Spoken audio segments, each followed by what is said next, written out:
We have gone from 46 teams down to 2 in the pursuit of the Upperclass Fall World Series Championship. Welcome back to LakePoint Sports, where it's championship day between Dirtbags United and five-star team GA. So excited to bring you this. We're estimating a 12:45 first pitch. Things have moved around a little bit here as we had a run rule during the semifinals. I'm Cory McCartney, and I'll be joined along the way by our own Grayson Rosen.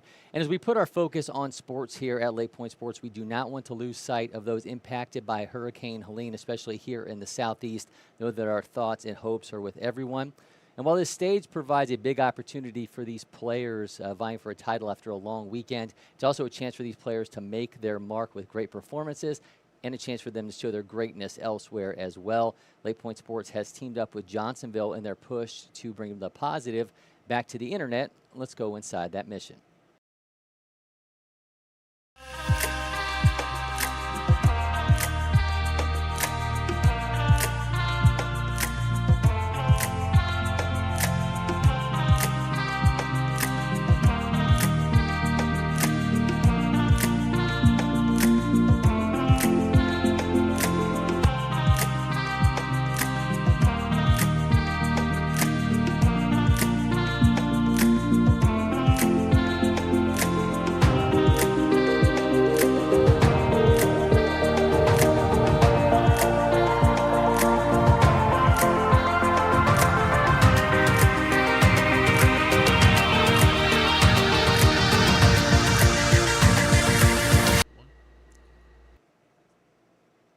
Any and everyone is encouraged to share these moments that represent positive actions, good sportsmanship, and selfless acts associated with those youth sports that we love.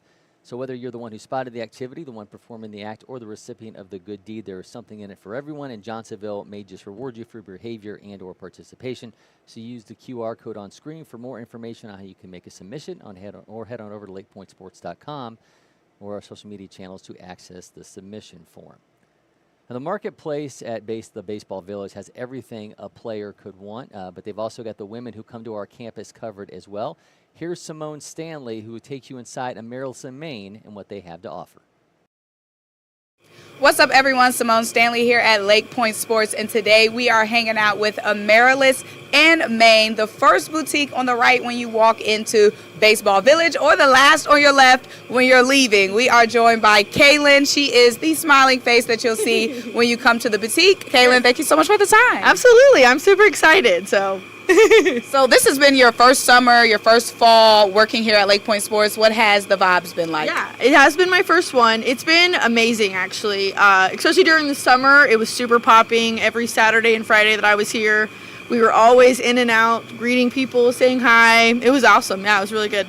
What's been your favorite part about working at Baseball Village? Honestly, interacting with just fans coming in and out, and then as well as people across with guest relations as well. I've talked to a lot of them, talked to a bunch of people, other vendors around here as well, so it's actually been really fun. And you have the perfect setup being across from guest relations because you got the college football playing. I'm sure other sports is playing. Oh, yeah. Definitely, you see a bunch of people just stop right there and just stare at the screen for about 50 minutes, but it's nice. And it blocks your view? Exactly. But it's okay. I get to talk to them and make them come inside, so. So what makes this boutique special when it comes to baseball and sports apparel? All of our stuff is locally made by hand printers, either from our owner or from local stuff that we get online as well. And then our owner handpicks all of the stuff that comes in and out of this boutique and our one that is 6 miles down the road as well. So we always are having handpick local stuff. We're a small business, so we're trying to help other small businesses as well. I love it. And while we were here, you had some customers coming in. Yes. It's getting a little chilly, so it's time to bring out the sweaters and the crew necks. Yes. You're rocking one right now. I'm rocking one right now. It is on sale for this weekend. It's only $45. And then we have this one as well, and a little cropped one as well. So we got a variety for you. We got a big t-shirt if you want to be comfy, and then we got a cropped one if you want to look cute. So what's your favorite fall style here? Fall style is any big shirt, any big sweatshirt with biker shorts. That's what I'm always going to be found in. That's my uniform, I say, and that's always what I want to wear. I love it, guys. I am here at Baseball Village. We are rocking with Caitlin today. Thank you guys so much. So let's run down our lineups here. Again, this matchup between Dirtbags United and 5-star Team GA for the Upperclass Fall World Series Championship. Dirtbags United going to lead off with shortstop Colin Hoviter, followed by left fielder Morgan Jones, pitcher Carter Shanks, extra hitter Eli Smith, Braden Seeley, the first baseman, then catcher Kellen Murphy, left fielder Jackson Pierce. Then they'll go to Charles Roderer, the third baseman. William Ream is playing center field, and Brady Pollard will be playing second base. Meanwhile, for 5-star, everybody loves a mystery. We're going to have a little bit of a mystery here as we got the lineup, but not the positions for 5-star Team GA. But they will lead off with Carson Ray, followed by Cohen Rogers, Wes Bass, then Chase Tuggle, Lucas Baker, Aiden Sardin, Nate Thatch, Trevor Lutz, and we did get the pitcher will be Bryson Baker hitting for Shy Brown. Shy Brown will be the DH hitting for pitcher Bryson Baker. So a little bit of mystery here as we'll run this one up. They also have a couple position players available, Jackson Marshall and Anthony Povio. So again, expecting, we were looking at a 12:45 first pitch, but it looks like we are a little bit delayed beyond that. So we'll catch up with you shortly as we take you inside this action. Don't go anywhere. Stick with us, and we'll be. Oh, there goes the football. Look at this. We got some excitement, nonetheless. Bringing the gridiron here to the diamond. But we will be back with game action with you shortly here from the Upperclass Fall World Series Championship. So don't go anywhere.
Welcome back to our game action here in the Upperclass Fall World Series Championship. Cory McCartney joined by our own Grayson Rosen. Got a great matchup for you here between Dirtbags United and 5-star Team GA. Let's look at the routes that these teams took, and one of them is quite literally a route to get to this point. 5-star Team GA on Saturday beat USA Scout National 10-0 and KBC Upperclass Prime 11-1. Then Sunday they beat GA Sauce 8-2. And then they got a run rule win over USA Prime Southeast in the semifinals to reach this game. And then meanwhile, when you look at Dirtbags United, really I think has been, you could argue, the dominant team so far in this tournament. Beat Kane Southeast 7-6 and Factory Select 17-0 on Saturday. Then Sunday beat 6-4 3DP Jaguars 9-7 and the Atlanta Braves Scout Team 6-5. And then on Monday, open bracket play with a 4-0 win over Nelson Baseball School. So two teams, Grayson, to this point, who have not suffered a defeat in this tournament. One of them going to go out a championship, and the other one going to figure out what it feels like to lose this weekend at LakePoint Sports. Yeah, it's an interesting matchup that we've got here. Dirtbags, definitely a team that even just coming into the tournament, looking at their roster, we thought they could contend, and that's a weakly hit ground ball. See if he played it first in time, pulled him off the bag a little bit, but able to make the play for the first out. But Dirtbags definitely a team we circled before they even got here, and then we saw that 17-0 showing on Saturday before we started our broadcast that day, and we were like, okay, maybe this is a team we'll see on Monday. Yeah. So definitely been looking for Dirtbags all week, and then if you guys follow the Prep Baseball Georgia account or Hudson or Ian, you've seen a lot of these Team Georgia guys getting posted this week, and it's for good reason. They've been playing fantastic baseball. That was Colin Horvader, the shortstop that grounded out. Morgan Jones, the left fielder, now up. Jones from Weddington High School in North Carolina. Obviously, again, as I mentioned from the offset, thoughts with everybody in North Carolina, as I know a number of these players are going to see a lot of devastation from Hurricane Helene on their way back home, but hope that they are able to enjoy their moments here with us here at LakePoint Sports as he swings through that first strike before they head on back home. Jones will be followed by Carter Shanks from Liberty High School in Maryland.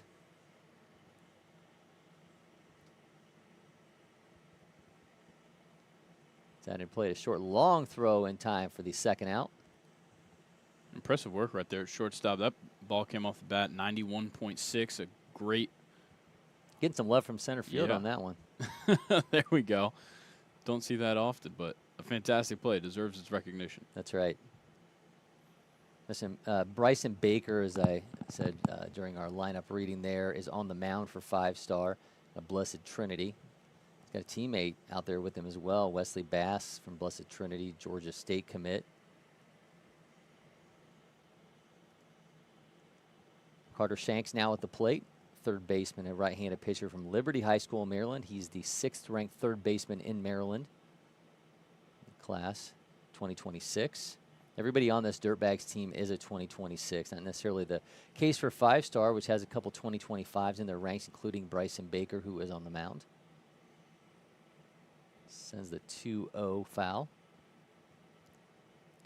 It's a massive day for baseball in Atlanta, as, of course, the Braves are going to be starting now in a few minutes. A doubleheader that probably shouldn't have had to have been played in the 160 first and second games of the season that, you know, they obviously could have gotten out of the way a long time ago, but a lot to be determined on the field in the wild card race. Of course, if they split, they both get in. If one of them sweeps, the Diamondbacks get to sit at home and have their own little celebration, but it's going to be hard to imagine that whoever wins that first game even trying in the second game. You're not going to want to, I mean, you're probably going to see a lot of, I don't know what the limit is on position players pitching in a major league game, but I think we're going to figure that out in the second game of that doubleheader today. We might. He draws the walk there at the plate. Carter Shanks brings up Eli Smith. But, yeah, I, as a lifelong Braves fan, I'm following this one real closely. But, yeah, I starting Spencer Schwellenbach in Game 1 and Chris Sale in Game 2, do we even want – like, Chris Sale is already on extended rest, so he needs to play that game. So we'll see what happens. Very interested. And then whoever ends up, especially if we split, both teams go on the road the next day to play their first wild card game in either San Diego or Milwaukee. Yeah, it's a bit of a, I mean, I know it's fun for everybody else watching, but it's an absolute nightmare scenario for the Braves and Mets. So we'll see how that plays out here in that doubleheader going on here shortly at Truist Park. But meanwhile, we have a scoreless game here in the top of the first inning, as we just saw a 2-out walk from Carter Shanks. And as Grayson mentioned, Eli Smith from George Washington High School in West Virginia now at the plate, 5'11", 190-pound righty, right-handed pitcher and catcher. He's the extra hitter today for the Dirtbags.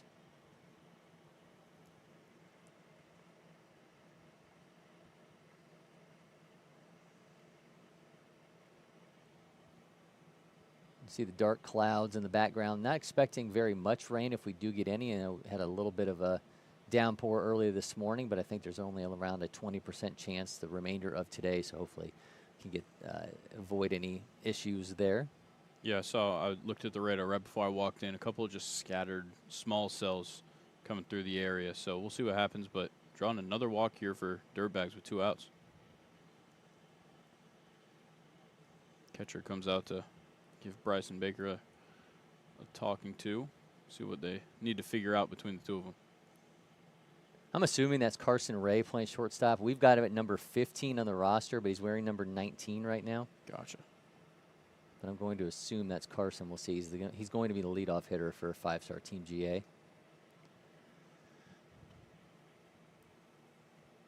My understanding is Divine Baseball and 5-star have combined for this team, so there were a number of players on this team who we've seen here many a time for Divine Baseball now wearing 5-star uniforms. Yeah, and then we also kind of run into the issue of it's Monday now, so some guy, you know, some people go to school. These That's guys right. should all be going to school, but instead they're here bringing us some entertainment on a Monday. We should have some, like, you know, digital learning. We should be able to, like, the scoreboard should show like someone teaching a class. Yes. And then they should all qualify for a day at school. So, I agree. you know, I think we should, at LakePoint Sports and Prep Baseball, we should combine with some digital learning center and offer this so we can kind of help these guys get around the fact that they're missing school by providing some educational opportunities. Yeah, close miss on that breaking ball from Bryson Baker, but staying alive is the Dirtbags still. Not really much going on. It seems like they're taking a very slow approach here at the plate, just trying to make things happen. But we'll see what happens here. Defensive swing sends that foul. Probably could have been your second ball of the at-bat, but probably a little bit scared of the strike zone after the 0-2 pitch. Yeah, when we saw the 5-star Team GA with a runaway win in the semifinals, you and I were talking about this. If you go through the roster they submitted when this tournament began, a lot of those guys are not here. I mean, they're playing with a number of players who were not part of the early games for them, as that one is skied into center field, going to camp underneath that for the inning ending out. But we'll be back with a little bit more on that as we come back with you for the bottom of the first inning. You are watching the Upperclass Fall World Series Championship from LakePoint Sports. Don't go anywhere.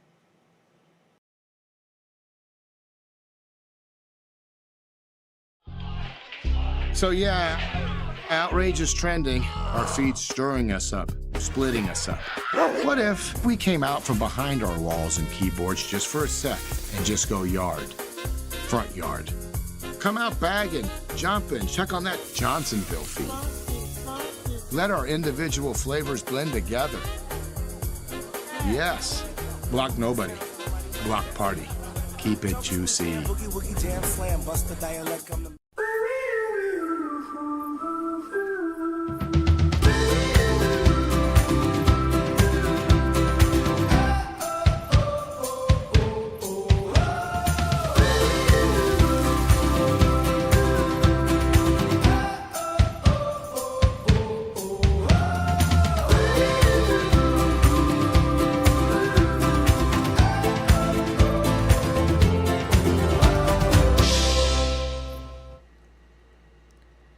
Welcome back to LakePoint Sports. Cory McCartney, Grayson, Rosen with you with the Upperclass Fall World Series Championship game between Dirtbags United and 5-star Team GA. Tate Nelson will be on the mound for Dirtbags United out of New Hanover High School in North Carolina. Prep Baseball has him as the 13th ranked shortstop in North Carolina overall. Looks like Carter Shanks is up there now. Huh. Well, we had a change. Hey, as I said, there was going to be a little bit of mystery to this. We thought that was going to be with the 5-star Team GA roster that did not submit positions, but looks like we've had a change here on what we were given as the roster for Dirtbags United, so we will have Carter Shanks instead. So Carter, again, we just saw him at the plate out of Liberty High School in Maryland. He's got a fastball around 85, also works a curveball around 73 to 74.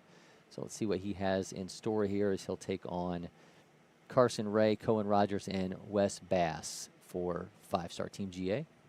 And I was right, Carson Ray wearing number 19, not 15. And he will lead things off for 5-star. Carson from Woodward Academy, 22nd ranked shortstop in Georgia, 105 overall, was a 2022 junior future gamer. We've got him at exit velos right around 90, bat speed around 70 miles an hour. And, a really weird defensive swing brings him down, and we've seen some of the dexterity there. He's a nimble young man, Carson Ray, and he's got a 1-1 count. I think you just got to step in here and just shake that one off. Yep. It was a great pitch by Shanks. He's definitely got a little bit more of an unorthodox windup and then his motion really aids to arm side movement and a little bit of late drop. Saw that a lot on Saturday as well from a couple of our guys, but definitely a hard to read motion that Shanks has on the mound that maybe lend itself to a swing of that nature. Well, he had Carson Shanks kneeling before him, so we'll see what he's got in the 2-2. Swings through that for a strikeout. And there's that late movement in action. You see it, Carson Ray thought he had it all lined up, gives it a hack, and it just falls off. That will give way to Cohen Rogers from South Forsyth, the 29th ranked outfielder in Georgia, 134 overall in the class of 2025. Yeah, we saw him a couple weeks ago, did a extra bases interview with Cohen. Great guy. Fantastic student as well in the classroom. Surprised that he's not at school right now, I have to say. He may be to the point where he can afford a day off. He could. He probably earned it. That's right. Puts that in play. Pitch over to Shanks and gets the second out. Yeah, Rogers, interesting. You had him here during the Georgia senior games. Overall, 13th prep baseball event for him. So he's someone who has logged a ton of time here at LakePoint Sports. Certainly hustling down to first. Almost made that one a play, but Wes Bass comes up now. Yeah, Blessed Trinity's Wes Bass, Georgia State commit. This kid can absolutely fly. 6'7" in the 60. Also has exit velos around 91, bat speed north of 71 miles an hour. He's got a really tall frame as well. That's a little bit more physically imposing than some guys you might find out here. 6'3", 195 pounds. Puts that into play down the left side. Third baseman gathers, throws. You can see Throwing him off that flying. speed, man. Just barely beats that man. out. Had to make a quicker throw than maybe he anticipated, but we get out of it. We are scoreless through 1 in the Upperclass Fall World Series final.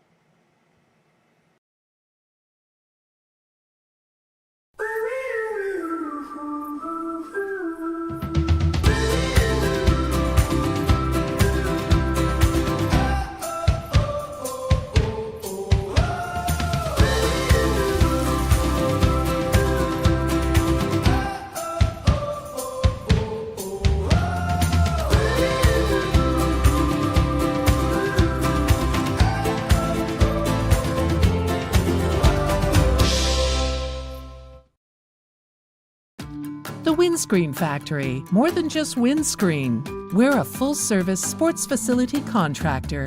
We manufacture windscreen for sports and construction, do fence repair and installation, and fabricate field netting and batting cages. In addition to manufacturing the products, we also install upon request. We make safety padding for backstops, rails, and walls, as well as full-service print shop with logo, branding, and signage capabilities. Please call us for a quote today. Welcome back to the Upperclass Fall World Series Championship. There we Gotta go. get that part of it right.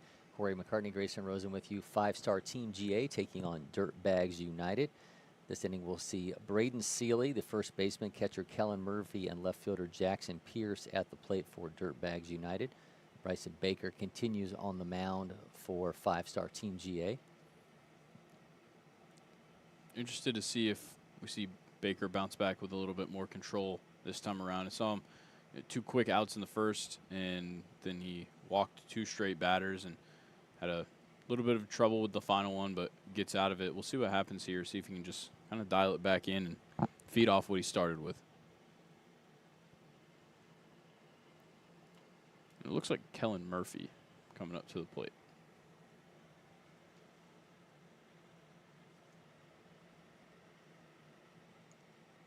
All right, well, Murphy puts a charge into that one, sends it down into the gap between right and center, and makes the catch for the out. All right, so we jumped ahead of ourselves there. So as you mentioned, that was Murphy, and now we'll see Jackson Pierce, the left fielder. Jackson Pierce from Metrolina Christian Academy, North Carolina, 6 foot, 180 pounder. Plays outfield, first base, and is a lefty pitcher. Looks like he just kind of lost his grip on that one. Yeah. Just makes him think you're crazy. Now you're getting them out expecting anything. I like the two-bat swing over there in the on-deck circle. You don't see that a lot anymore, guys. Most guys just work the donut, puts that into play. Short gathers Ray on the throw. Gets him for the second out. Carson Ray's throwing dots across the diamond already. Yeah, about to call that man Scrooge McDuck out there dialing up dimes. That's a DuckTales reference for those. I picked up on it. All right. I don't know how many other people are going to pick up on a DuckTales reference.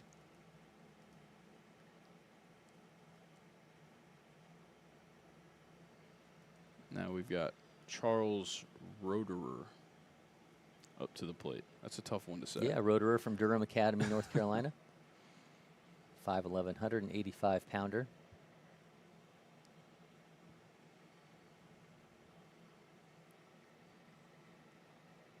Oh, just misses. Looked like he might have gotten that in for a strike. Well, we'll get a better view when I'm going through that footage on the GoPro. Yeah, you mentioned that. Home plate umpire with the GoPro atop of his mask. Always happy that United umpires are willing to do that for us. Swing and a miss.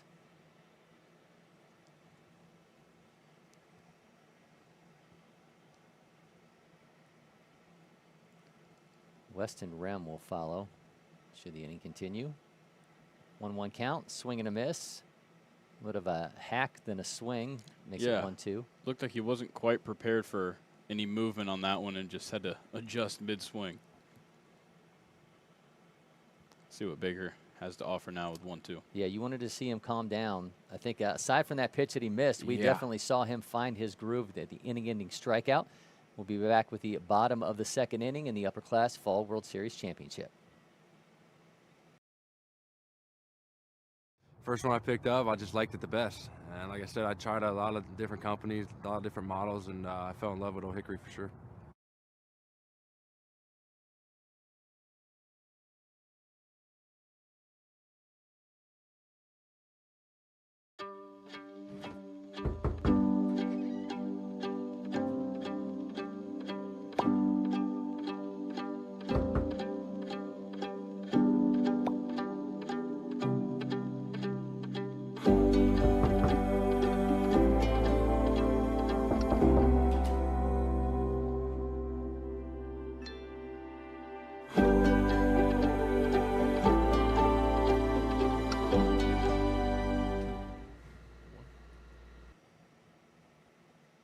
Well-pitched game so far in this, the Upperclass Fall World Series Championship. Cory, McCartney, Grayson, Rosen with you. Chase Tuggle will start things off for five-star Team GA at the plate, followed by Lucas Baker and then Aiden Sarden. Carter Shanks back on the mound for Dirtbags United as that throw down sails into the outfield. Everybody's got a little bit of a snicker on their faces over that one. Sometimes you can't help but just laugh those ones off, especially in warm-ups. Yep. That's the time to do it. That's right.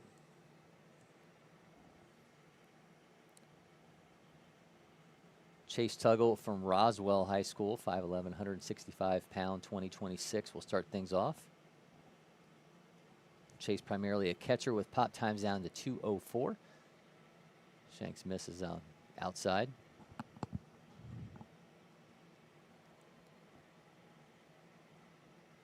Rocks comes back with the 1-0. And this is low. See if Shanks wants to keep this game rolling on. We're moving quickly already to this point. Yeah, we were originally slated for a 1:30 start on this game. Goes back to the same spot and misses again. That got pushed up to 1 o'clock, and then it got pushed up to 12:45. We were a little bit later than that, but still a lot earlier start to things than we had anticipated today, as that's in for a strike on the 3-0. Well-placed pitch in that position.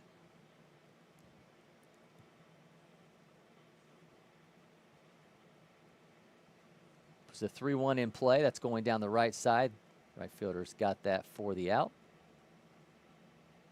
And that's really good pitch sequencing right there from Shanks. Just, on 3-0, threw a really competitive pitch that maybe warranted a swing, got a strike out of it, and forces his batter to start swinging defensively and creates a fly out.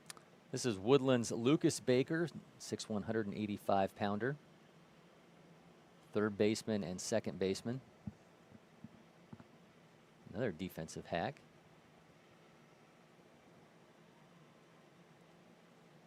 Lucas, 6'1", 185-pounder. Bats right, left, throws right.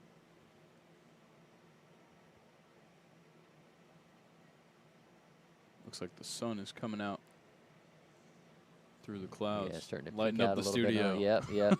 Yep. To make some lighting adjustments here between innings. We'll see. And for a strike. I'm a little confused on where he was going because he did not have 3 balls, but maybe just had to think about why he took on that one. Here's Shanks with a 1-2. Missed to run it to 2-2. I don't think I've seen anybody that just walks off like that after each pitch. Yeah, maybe it says his second to gather his thoughts between pitches. Yeah. Here it is again. So Brandon Geyer, who I had in here, Major League Mindset, we had him down at the Prep Baseball American game. He was coaching the class of 2026 down there. He talked to me about having a pre-pitch routine. Yes. So maybe for Lucas, the pre-pitch routine is to treat each pitch like it's the first pitch. True. And you come in and you go into the box and you don't treat any pitch with any more weight than any other. Obviously, mentally you're gonna approach a 3-1 differently than a 3-2, which you'll see now. But maybe there's a little bit of that element to it. And he draws himself a walk, and he'll make his last trip out of the box down to first base with a 1-out walk.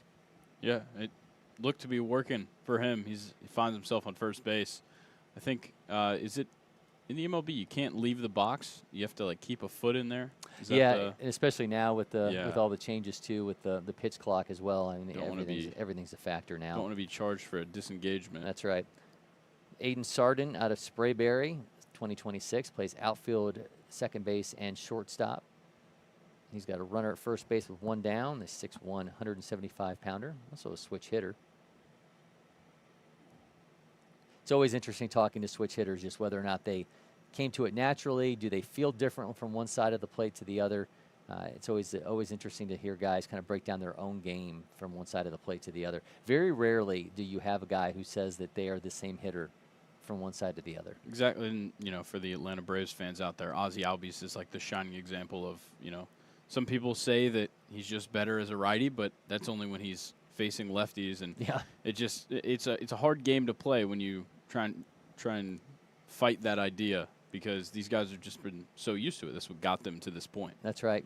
Good friend Dave O'Brien, who's now with the Athletic, who was at the AJC for a long time as a Braves reporter. He and I used to joke a lot when I was covering the Braves that we could never get Ozzie to talk more than a few words at a time. But I once asked him to break down himself as a hitter from one side of the plate to the other one, and I got a multi-minute response from Ozzie Albies That's off that. impressive. So yeah, Dave was blown away as he watched. He said, "What in the world did you talk to him about?" But that was the magic elixir to get Ozzie Albies talking. I think the only other thing that would get him talking is asking about his aquarium. Yeah, maybe. or dogs. Dogs. Yeah. Yeah, he has been posting quite a bit with his koi pond and all these other things. So injuries give guys time to pick up projects. And speaking of him, he's supposedly coming back as just a righty, is what they said for as of right now. He'll just be hitting right-handed. Now we'll see how long that stays put. It's now 3-2, but could be obviously a game changer if that is the case. As you mentioned, so much, the splits are just insane. Comes a 3-2. Swing and a miss. He goes down on strikes. Nice job by Carter Shanks. The runner did advance to second. Shanks didn't seem too worried about his runner over there at first, and seems like overall this team wasn't too worried about letting a runner get to second base. They're pretty confident in Shanks' ability to just generate outs from the mound, and he's doing it right now. Just needs one more to get out of here. Sarter told Nate Thatch something on his way to the plate, so let's see if he's able to pass along any information, any intel on Shanks. Maybe just talking about that arm position and how it's going to make that ball move. It just seems like he's throwing from a much lower spot than most guys, but not necessarily changing his arm angle. And it's definitely causing some disturbance for the hitters trying to get some solid contact on it. Well, all 6'2", 210 pounds of Nathan Thatch would like to put a charge into one of these offerings from Carter Shanks and change this game as we're sitting scoreless in the bottom of the second. Some movement on the base pass. Lucas Baker trying to cause havoc. Thatch with a monster swing as he goes through that for a strike. Looking to do some serious damage. According to the umpire, just a light foul tip on that hit. I don't know. That one looked like it went directly in the glove, but I'll trust the call. Let's see if he can maybe square it up this time. Shanks looks back at Baker. Here comes the 1-1. Puts this one into play down the left side on the run. He's got it for the out. We're still waiting for our moment, our breakthrough opportunity here in the Upperclass Fall World Series Champions. That was some serious catch right there. Wow. That might have been our highlight of the game, was that throw on that bat. But, man, that was some acrobatic movements there. All right, we'll be back. You're watching the Upperclass Fall World Series Championship from LakePoint Sports.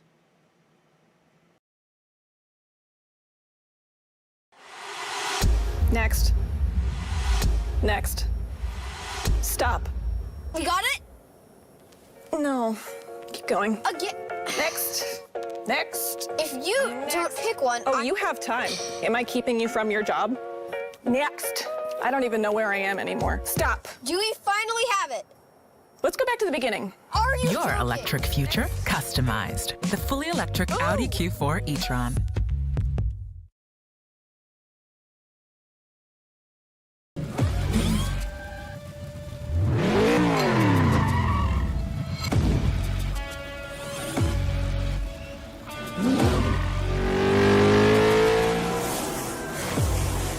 Making every second count.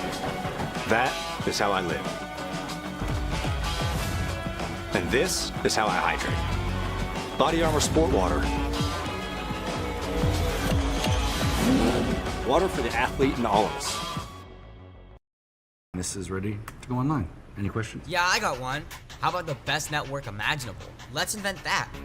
That's what we do here. Quick survey. Who wants their internet to work pretty much everywhere? And it needs to run smooth, like super smooth. Hey, should you be drinking that?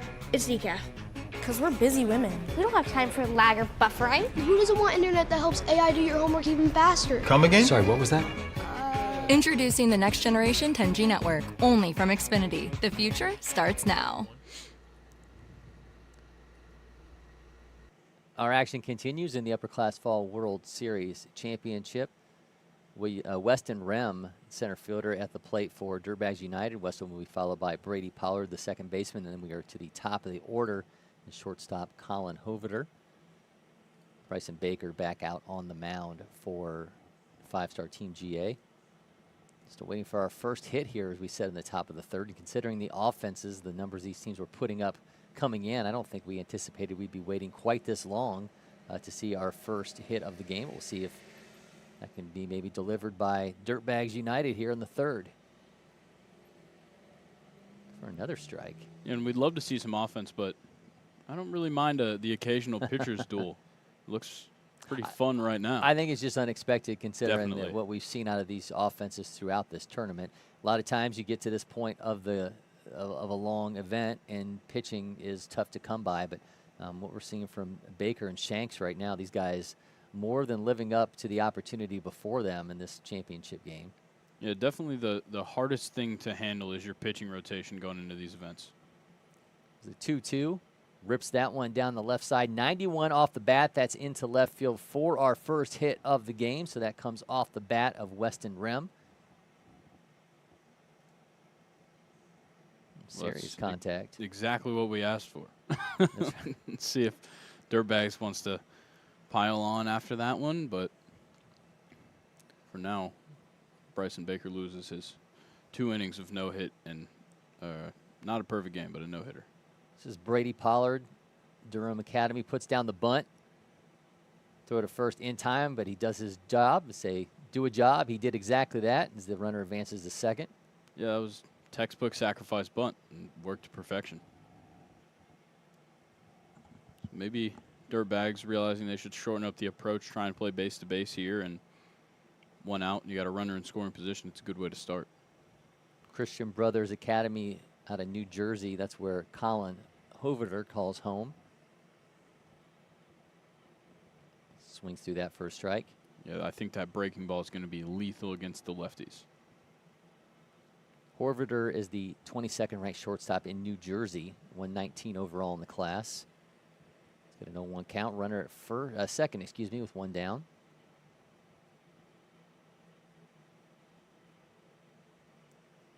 I think Bryson Baker knows that facing a lefty, using that breaking ball is going to be a huge asset to him, but got to make it at least hit a competitive spot.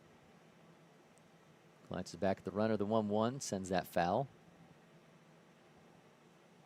Now you switch up the speeds on him. You see he's super late there at the plate. Now as the pitcher, you've kind of got him in the palm of your hand. You can do whatever you need to finish this at bat right here.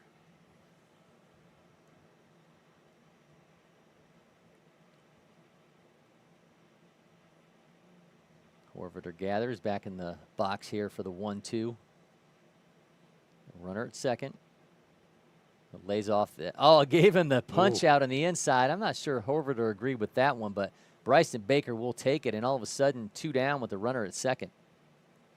It was exactly the way that you want to use that pitch, though. I will give him that. That's against the lefty. Breaking ball looks like it's probably going to hit him in the chest and ends up knee high at, some people might say it's over the plate, some might not. I'll get the better view on Wednesday, like we said, but definitely exactly how Bryson Baker intended on using that pitch. I'm interested in the need for the conversation here. I thought Bryson Baker pitched exceptionally well to get himself out of that AB. I think maybe just talking with the infield, making sure they know what to do. I think with this team, I think they maybe had to go out and get some guys that aren't typically playing for them. Sure. So talk with your infield, make sure that, okay, we know the situation, 2 outs, runner on second, what's the plan and what are we going to do moving forward? Because there could definitely be some discrepancies if this team's really only been together for a day. Well, there's 2 down for Morgan Jones out of Weddington High School in North Carolina, 27th ranked outfitter in the class. Swings through that for a strike. Got an exit velos almost to triple digits. Bat speed is 75.5. Also runs a 6.9 860. Pretty complete ball player. We'll see if Jones can make something happen here as he lays off that, make it 1-1.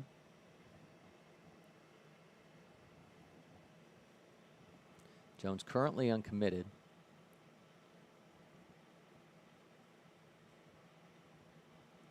Baker on the 1-1. Dribbler, third gather, showing off that speed, rushes the throw in time for the out. Another scoreless half an inning as we move along in the Upperclass Fall World Series Championship.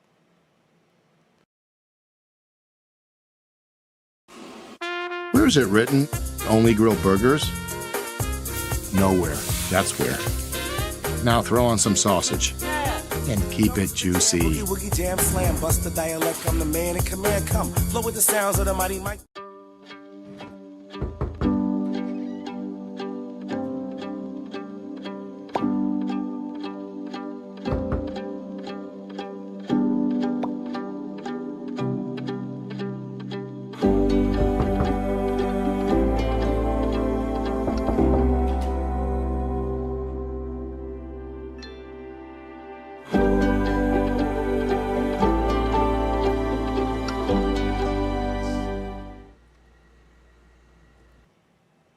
Welcome back to our scoreless Upperclass Fall World Series Championship. Cory, McCartney, Grayson, Rosen with you. Carter Shanks back out on the mound for Dirtbags United.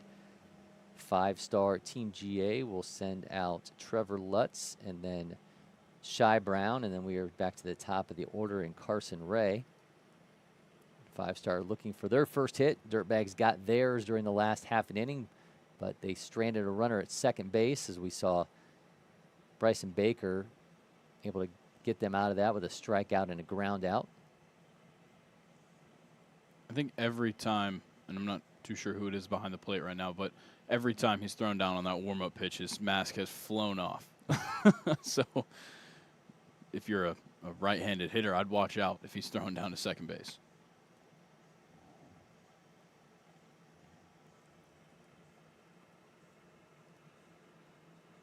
Yeah, that would be Murphy behind the plate for Dirtbags United. So Kellen Murphy.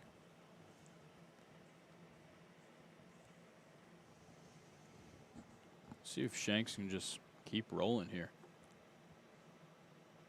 Creekview's Trevor Lutz at the plate, 5'3", 140-pounder. 2026, primarily plays shortstop. Shanks with a 1-1, puts that in play. Oh, off the glove of the shortstop, and that's going to be trip to first base for Trevor Lutz to start things off. Yeah, that was an extremely tough one to play it short. We didn't get a great view of it, but the way it looked like maybe he'd catch it in the air and then last second started tailing towards the ground and just made it impossible to get off of a little bit of a wet surface this morning after that early rain, and definitely humid out there as well. Well, the scoreboard operator credited him with a hit, so we now have 1 hit apiece. Well, now you get it out of the way. No stress of a no-hitter or perfect game. Nothing. Just go out there and win this baseball game now.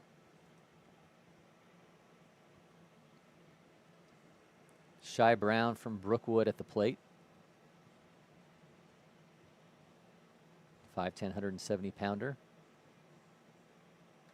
Shows bunt. That goes foul. Some interesting communication going on. Seemed like our catcher, Kellen Murphy, was trying to communicate something to his pitcher up on the mound, and then you've got Shy Brown in the box that also was trying to pick up on whatever they were talking about. Looked a little confused. I don't know what really happened there between any of them.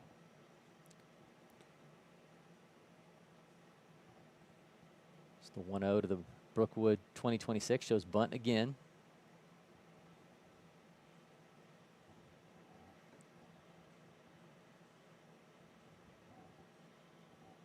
I think showing bunt here is maybe more tactical than the actual plan itself. I think they're really just trying to throw Shanks off and see if he'll maybe throw a wild pitch. See the catcher motioning maybe for a pitch out. Well, he bunts that one foul and finds himself in a hole.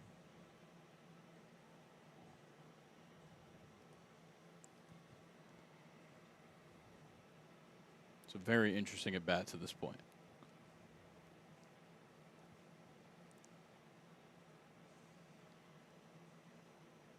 Shanks delivers, swings through that. Oh, and that was strike 3. It was. No, he bunted the first. Right. He bunted each of the first 2 offerings foul, and then swings through that for the strikeout. That was a very good pitch there from Carter Shanks for strike 3. Back to the top of the order in Carson Ray. See if maybe he can move that runner off first base.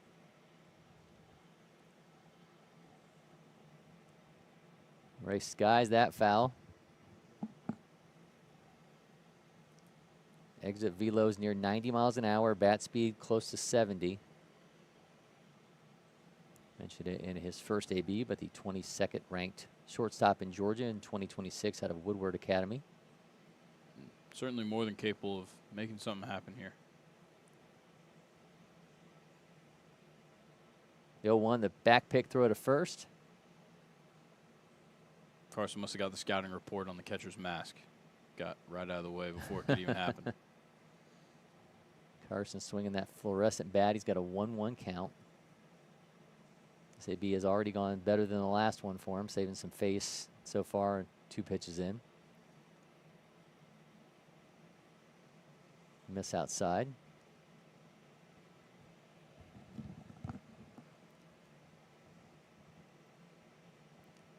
Nothing has to be worse than a leadoff hitter who sees a really good breaking ball for the first time, because you're going to get tripped up more than anybody is. Oh, yeah. Nobody's told you anything about it. Yep. We saw that with Carson in his first AB. Runner takes off for second and makes it safely.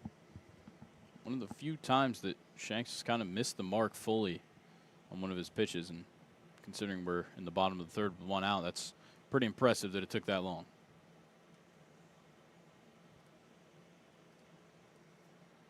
See if Trevor Lutz maybe wants to get aggressive here on a 3-1 count with one out.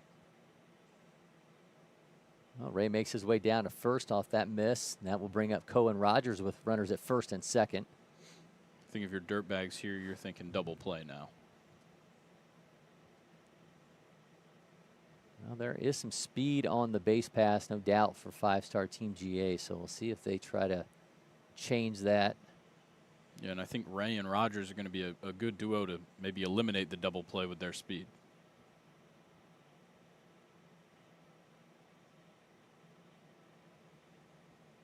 Sends that foul. And you get Trevor Lutz at second, Carson Ray at first. Cohen Rogers at the plate with one down, the bottom of the third, the scoreless Upperclass Fall World Series championship.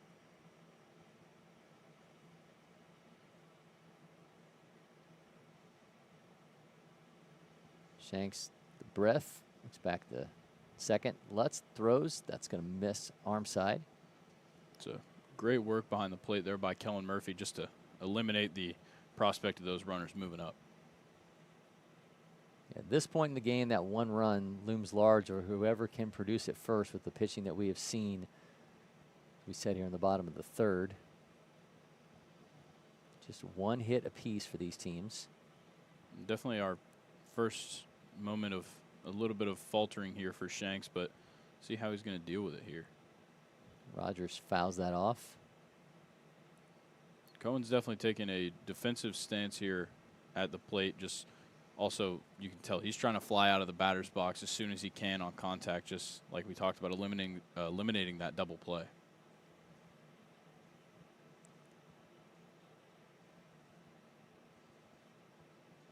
Horvath shading Lutz.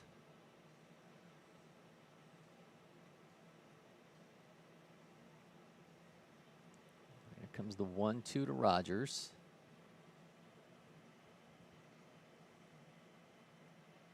Watches that down the middle for the strikeout. Nice job there from Carter Shanks. Now you've got even more speed coming up to the plate with Wesley Bass. With the pressure on a little bit more here with two down. If Bass could put one in play, it could be that moment for five-star Team GA.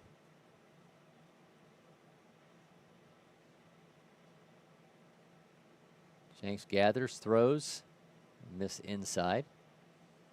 Just about caught him there on the hip, but barely misses him. As you mentioned earlier, a lot of arm side run for Shanks, so that's going to keep Wesley Bass guessing.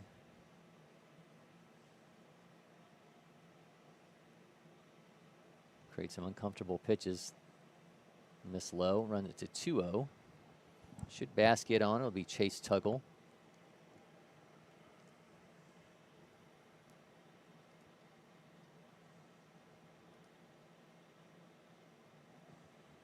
Does seem like since Shanks gave up that hit, he's a little bit more hesitant to just put something over the plate. Well, Bass swings through that. Makes it 2-1 for the Georgia State commit out of Blessed Trinity. 63rd ranked player in Georgia in 2025. Part of an extremely talented Blessed Trinity team that I think has sky-high expectations going into the 2025 Georgia high school season.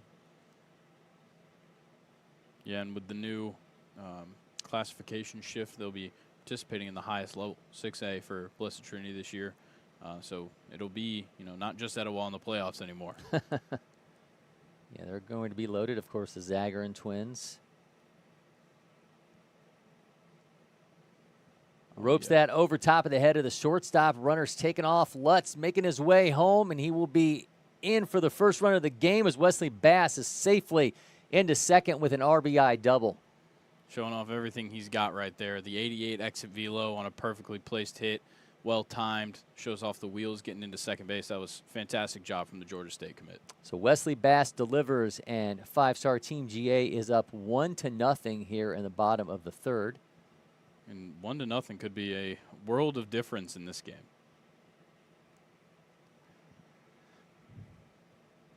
I bet his Georgia State coaches watching right now are extremely happy with what they just saw.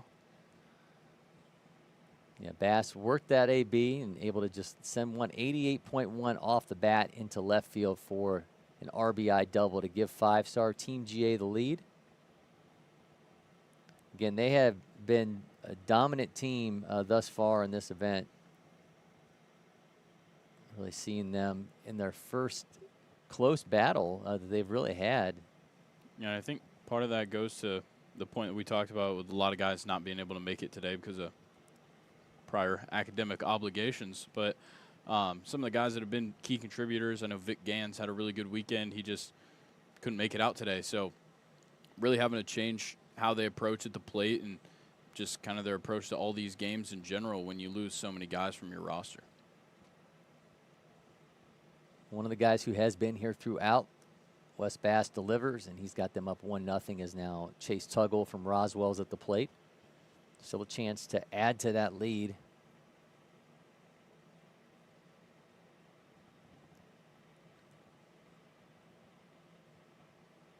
Comes the 1-0.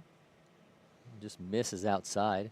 It still seems like Shanks just maybe avoiding letting something float over the plate right now. Obviously now he's given up 2 hits and allowed a run. I think it's just kind of changed up how he's approaching these at-bats from the mound. Another miss. It's now 3-0. Tuggle will be followed by Lucas Baker if he gets on. Shanks with a 3-0, gets that down the middle for a strike.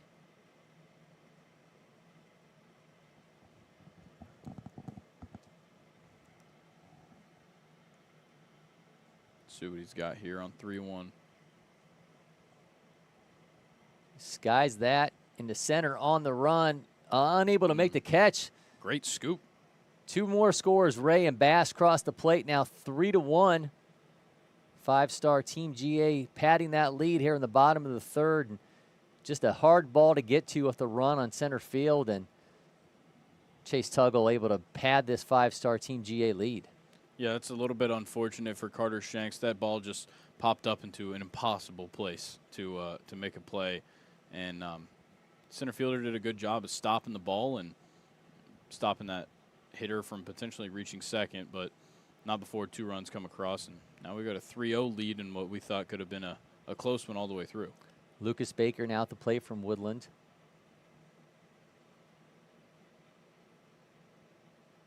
Like the pressure's off a little bit on these 5-star bats as they've now find themselves up 3-0. They were looking for answers on how to get through to Shanks, and now they find themselves up 3-0 on him. And that's going to be the end of the day for him. Nice pitch game, though, for Carter Shanks. Certainly. Got to him there in the third as he gives up 3 runs on 3 hits. Yeah, and it's kind of just unfortunate that we're in the championship now. You know, you can't really give a guy a long leash because in a position like this, that already down 3-0, you haven't seen much out of your offense. You got to give your you got to give your team the best chance to win at all times. So kind of unfortunate timing there for Shanks to maybe lose it just a little bit, but we'll see what Dirtbags brings off the bench. Yeah, I mean, Wesley Bass, you know, with a great hit to get in for that RBI double. As you mentioned, that last 2-run hit there from Chase Tuggle was just a ball that was really hard for anybody to get to. I think that really changed, obviously, the look and complexity of things, and your margin of error got so much smaller to the point where it had to be the end of the day for Carter Shanks. So we'll see what direction Dirtbags United goes at the plate, on the mound, excuse me, as they trail 3-0 here in the bottom of the third. I would imagine somebody's in there switching out from their turf cleats to turf shoes.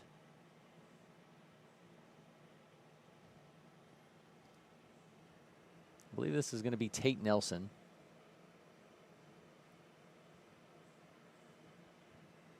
believe I saw a number 1 on the back of the pitcher making his way to the mound.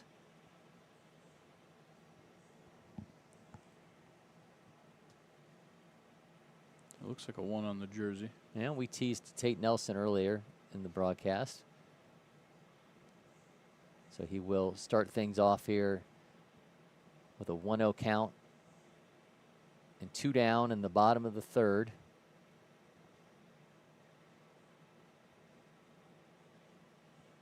Nelson from New Hanover High School in North Carolina. We mentioned it when we inadvertently thought he was on the mound earlier instead of Carter Shanks, but he is the 13th ranked shortstop in North Carolina, 72 overall in the class of 2026. We'll look to avoid any further damage and keep this deficit at 3 runs as we sit here in the bottom of the 3rd.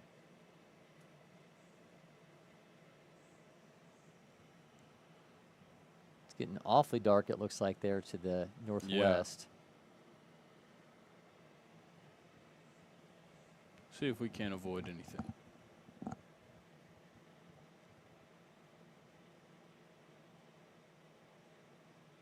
More pitches for Tate Nelson. We'll get this thing rolling once again with Lucas Baker at the plate. He'll be followed by Aiden Sarden and Nate Thatch. All right, defenders will take their positions. We'll get the last couple warm-up pitches here from Nelson.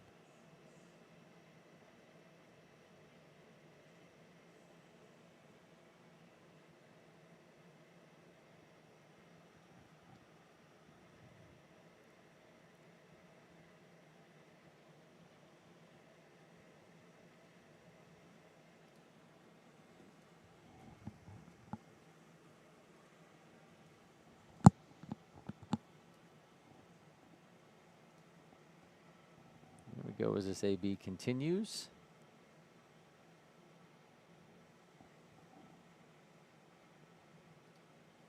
All right, again, 1-0 is the count to Lucas Baker, 2 down in the inning.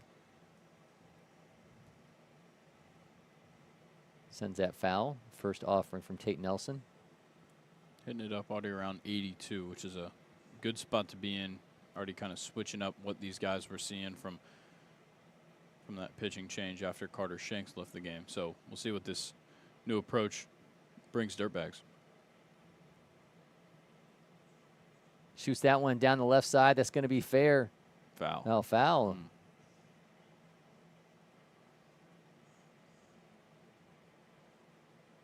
right, third base umpire with a much better view than I have.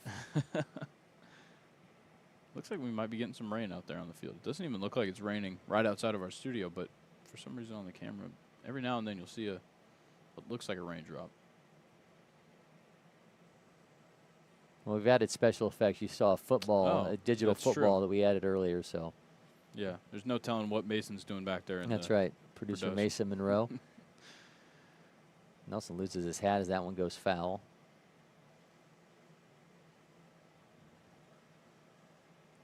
Well, little known fact, producer Mason Monroe is practical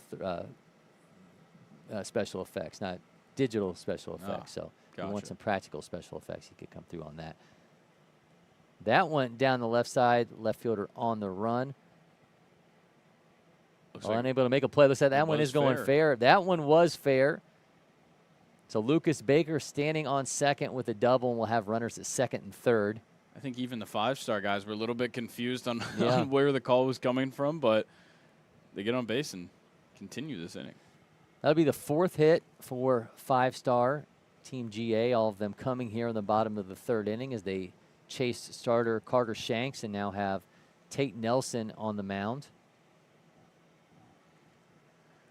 If you're Nelson, I think you just need to start firing him in the strike zone.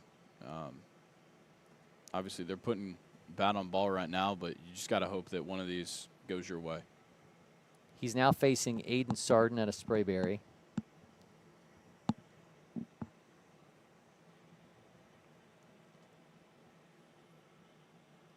Three runs on 4 hits for 5-star Team GA.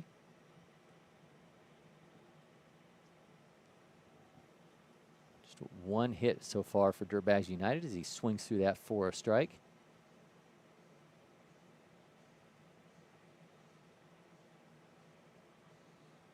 I like him opening up with the breaking ball. Now he can switch up the speeds, bring in that 82, 83 fastball, see what he can do with it. Oh, get the breaking ball again. Almost catches the outside of the plate. But another miss runs it to 1-1.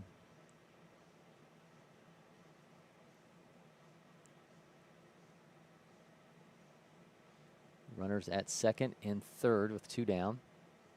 Miss high, run it to 2-1.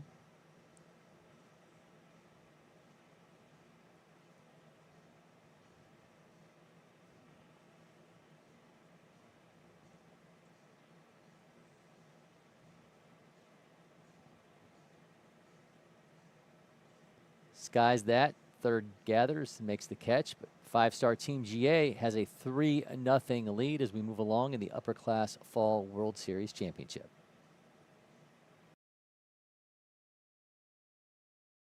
At Academy Sports and Outdoors, you'll always find more fun with great brands at the best prices. More of this, this, this, and this. So you can get together for a little of that, that, and a lot more of that. And even some of that, and that's good. Have more fun with great brands at the best prices. Only at Academy Sports and Outdoors.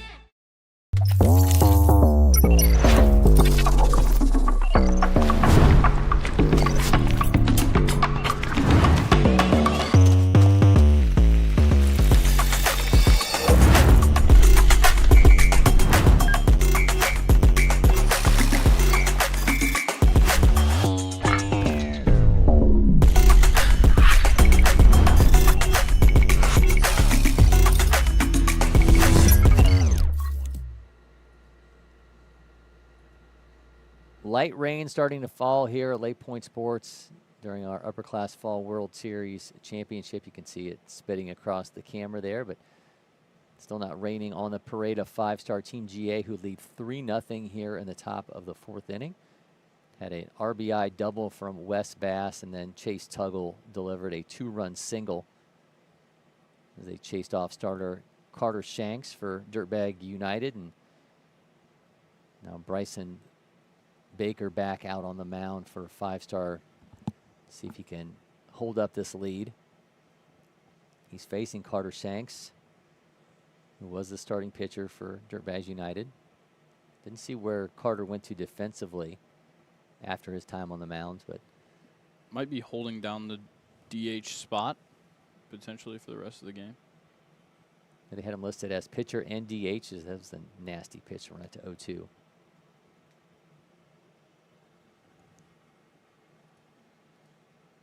Shanks will be followed by Eli Smith, and then Braden Seeley, excuse me. Interested to see what we get out of Bryson Baker this inning. There was a long bit of rest there for that bottom of the 3rd, and just kind of waiting and watching. And now he's got a 3-run lead going into the 4th inning. See if he can keep bringing gets the heat. punch out of Shanks. He does. 80.4 sends him back to the bench for the first out. And gives way to Eli Smith. So certainly right back to where he was before that long bottom of the 3rd.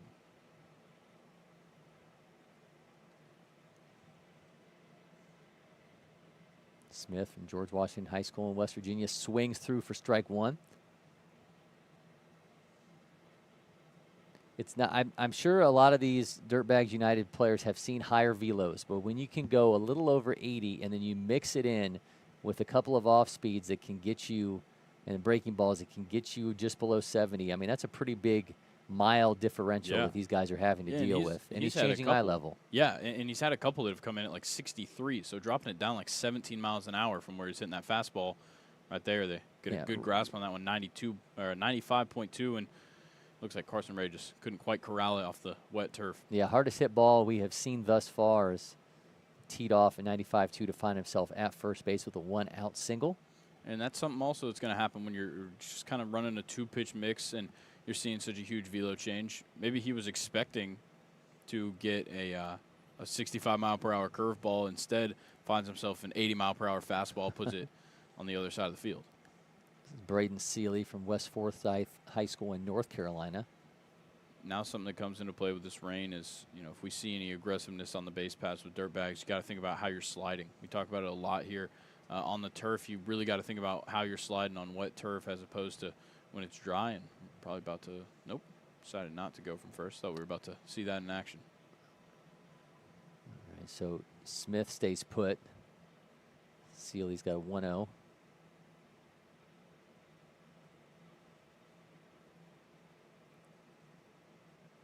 Rips that one. Ray gathers, throws back to first. And they get the double play. Get the double play. Nice job by Carson Ray bouncing back after he could not glove that at 95.9 in the previous AB off the bat of Seeley, but he's able to finish things off there. Hold down the 3-0 lead for five-star Team GA. We'll be back from LakePoint Sports.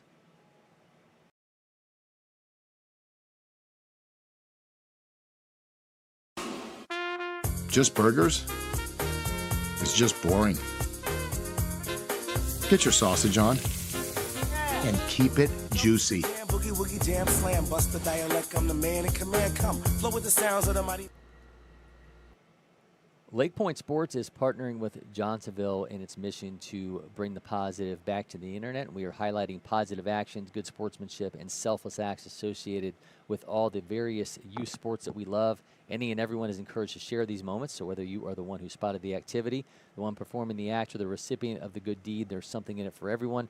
And Johnsonville just might reward you for your behavior and or participation. So use the QR code on screen for more information on how you can make a submission, or head on over to LakePointSports.com or any of our social media channels to access this submission form. Again, it's all about positivity and positive messages. And here's one from Joe Santillano from Kane Southeast with some wise words for his players. When you recognize the biggest thing and the biggest attribute you're going to have as a person is to be there for somebody. That's what life is about, and that's why there's team sports. When people are struggling, you pride yourself on being there. Hit it to me, give it to me, I got your back. That was a chance to say, I know you're strong, I got you. Throw it to me, I got you. I'm in charge here. Don't worry, pick them up, boom, give it, I got your back. Me and you. That's what we're trying to build. That's I got your back. I can make that play and throw them out.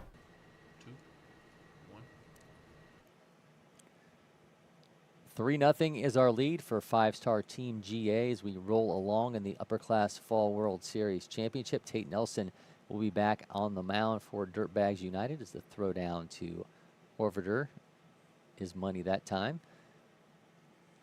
Thatch will lead things off for five-star Team GA.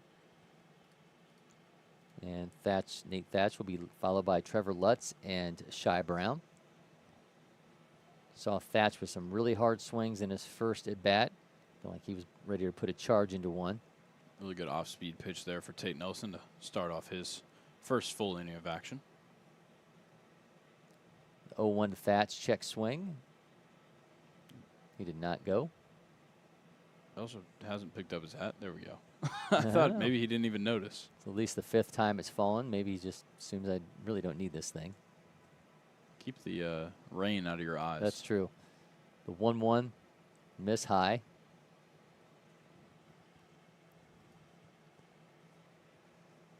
Would be interested to see what Thatch can do if he can connect. 6'2", 210 pounds. Oh, that one plunks him almost right in the numbers. So Nate Thatch will make his way down to first.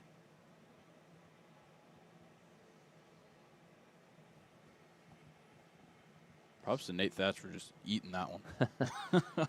Yeah, better him than us in the studio. And there is a leadoff hit by pitch, and now we'll go to Trevor Lutz.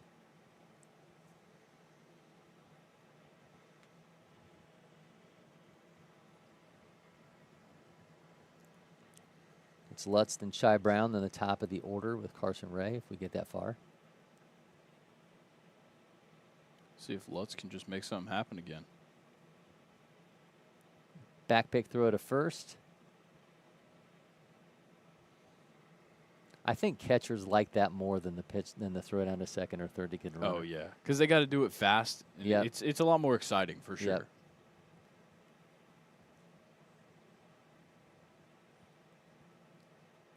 Oh, it gives him the strike, makes it 1-1.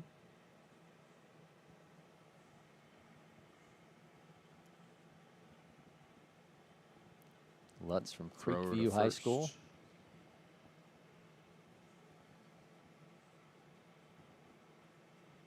Seems like, you know, a big difference from what we saw on Saturday's broadcast. These guys not quite as aggressive on the base paths. I think they know that you got some good defensive catchers behind the plate, but definitely a big difference here. Well, that swing and a miss makes it 1-2.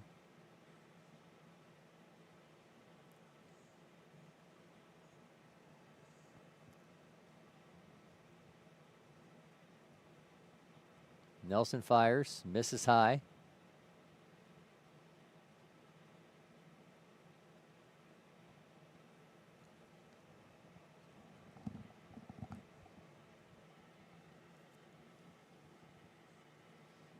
Five-star Team GA did their work defensively to hold up their 3-0 lead. See if they can add to it here in the fourth. He's going down on strike, so now 1 down. And that was a great breaking ball, probably the best he's thrown yet. So good work by Tate Nelson to get his first out here. Brookwood's Shy Brown comes to the plate with 1 on and 1 down. We saw an interesting AB in Brown's last time up. Fouled off 2 bunts and then went down on strikes. Not bunting this time as the back pick throw again.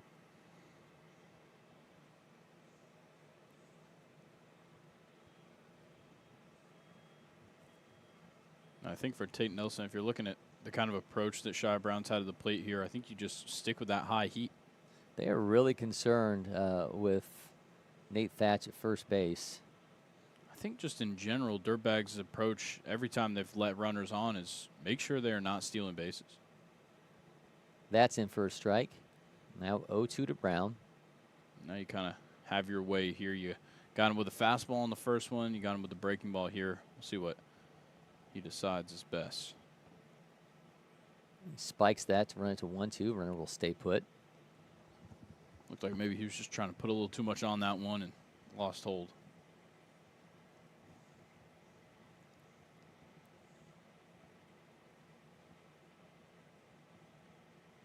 Nelson on the 1-2. Missed glove side.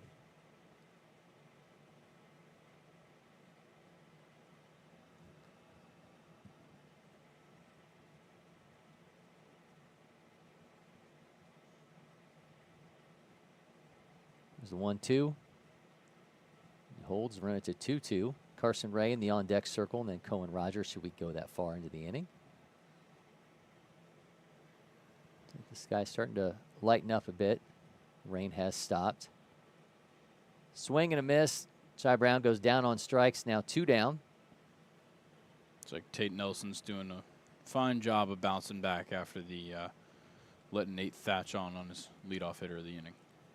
Carson Ray coming to the plate for the 3rd time today.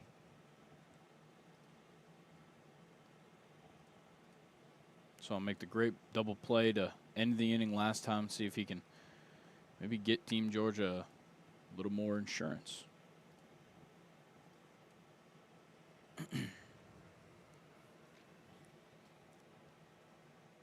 Finds himself behind 0-1, make it 1-1. He just misses.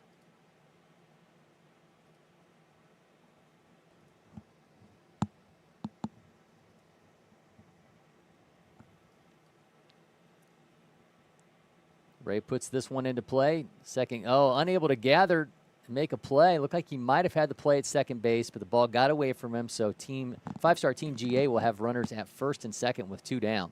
Yeah, it seems like he just kind of got a little bit rattled. That one 93.9 off the bat for Ray. So I think he got it, went to go to throw to second, and then just kind of lost it on the transfer and had no other option but to just eat it there. Good work by Ray, though, just getting the bat on the ball. See what Cohen Rogers has here now. That's in for a strike.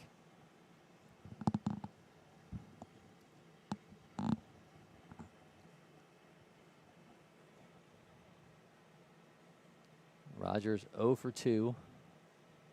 He's got 1 strikeout. Goes back to the same spot, misses again.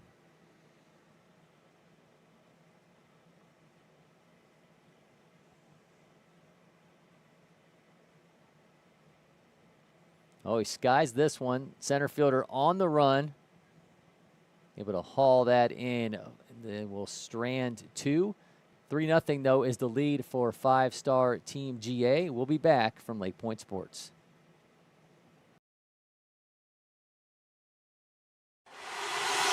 Next. Next. Stop. We got it? No. Keep going. Again. Next. Next. If you don't pick one, Oh, you have time. Am I keeping you from your job? Next. I don't even know where I am anymore. Stop. Do we finally have it? Let's go back to the beginning. Are you Your joking? electric future customized. The fully electric Audi Q4 e-tron.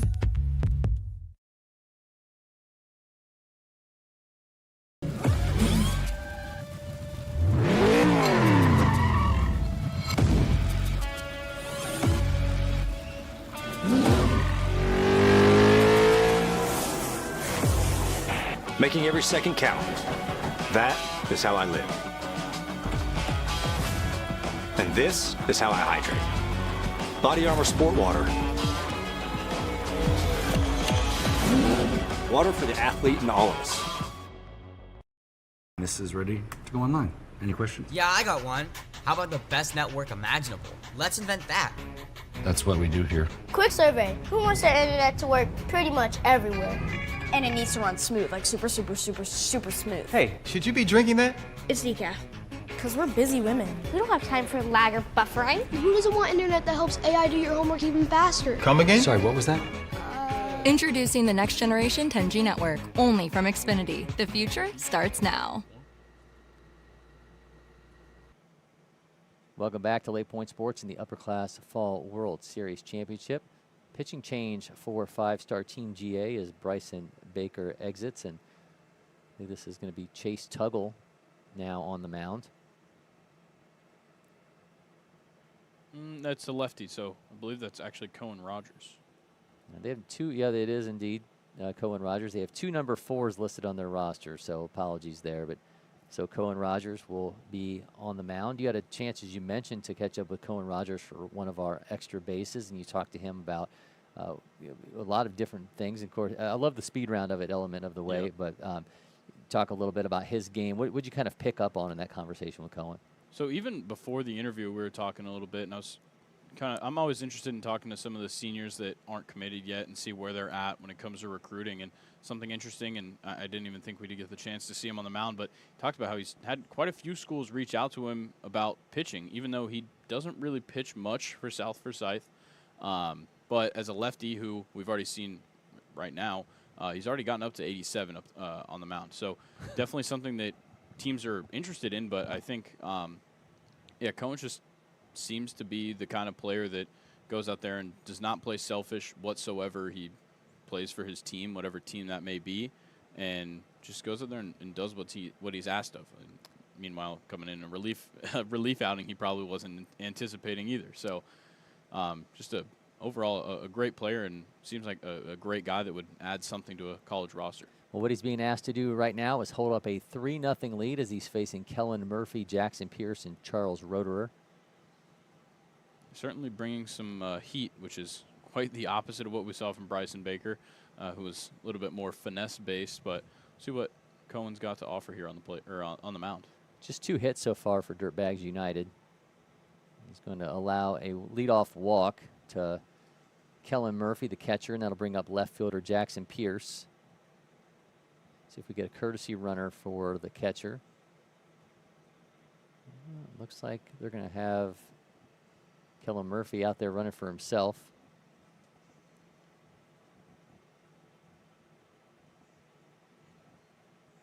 Jackson Pierce from Metrolina Christian Academy fouls that one back. Charles Roederer in the on-deck circle.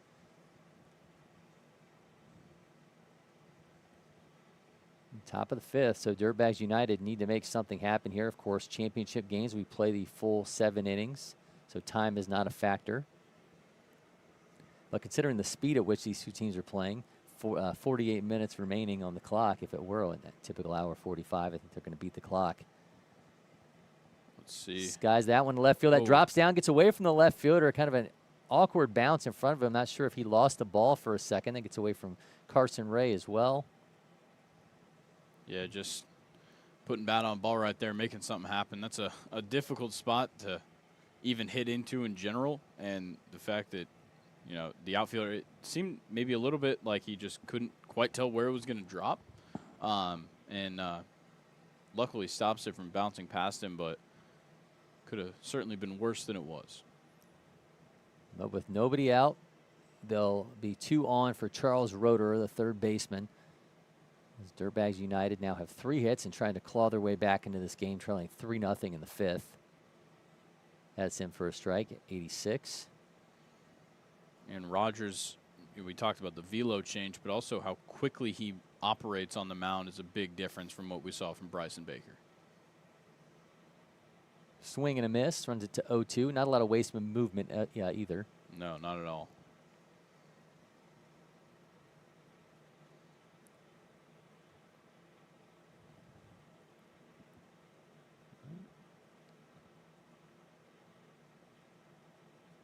Roeder steps out, steps back in. Rogers misses high, make it 1-2.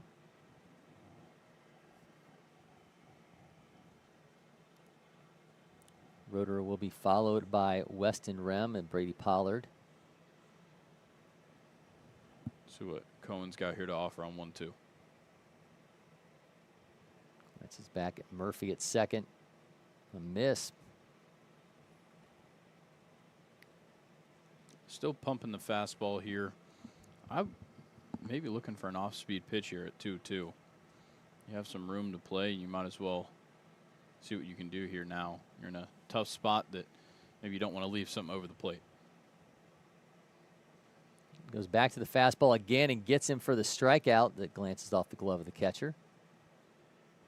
A strikeout nonetheless for Cohen Rogers. Good way to maybe shake off what happened to start this inning and start new. So Charles Roeder goes down on strikes again. 2 on, now 1 down for Weston Rem, center fielder.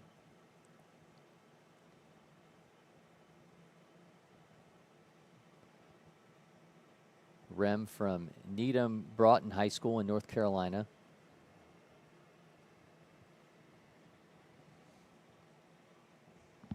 A little clarification here on their signals as the catcher goes back.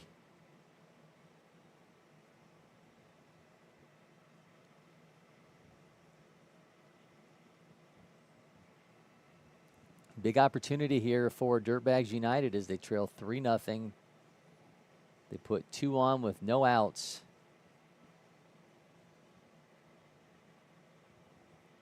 Rem sends that one foul. Yeah, and I think if you're Dirtbags, we've already seen it in this inning, just put bat on ball and just try and make something happen. You've seen quite a few times, you know, something will drop every now and then, or something will sneak through the infield or get past an infielder. You never know. So just kind of keep going for this defensive approach, and maybe you'll get something out of it. It's going to miss arm side, excuse me. Well, look, we saw Chase Tuggle drop one in that ended up scoring 2 runs for 5-star Team GA, and Dirtbags United hoping that that ball that dropped into left field will be their breaking point as they try to get onto the scoreboard.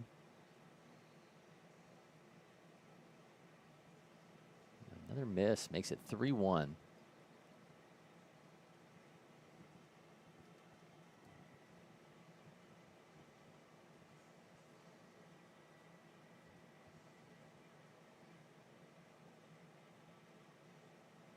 Skies that back foul to run the count full. See what happens here. I think might even see some runners going. I know there's only 1 out, but I think for Dirtbags, you need to set yourself up for something here. Seen Rogers consistently in the mid-80s. He's back with another fastball. That's going to get to the second baseman. Is going to gather, throw in time. Well, they called him safe at first base. Wow. Way to run down the line. A great stop there at second base, but showing off the wheels to get to first and keeping it alive. I talked about maybe you'd see some runners in action. They got in action, but great job running down to first base right there. So William Rems showing off the legs, able to stop what looked to be a fantastic play at second base for the out, but nonetheless, the bases are now going to be loaded with one down. For Brady Pollard. Yep, it's going to turn up Brady Pollard from Durham Academy. Rogers misses. There has been no bigger moment for Dirtbag United to this point in the ball game until now. The 1-0, another miss.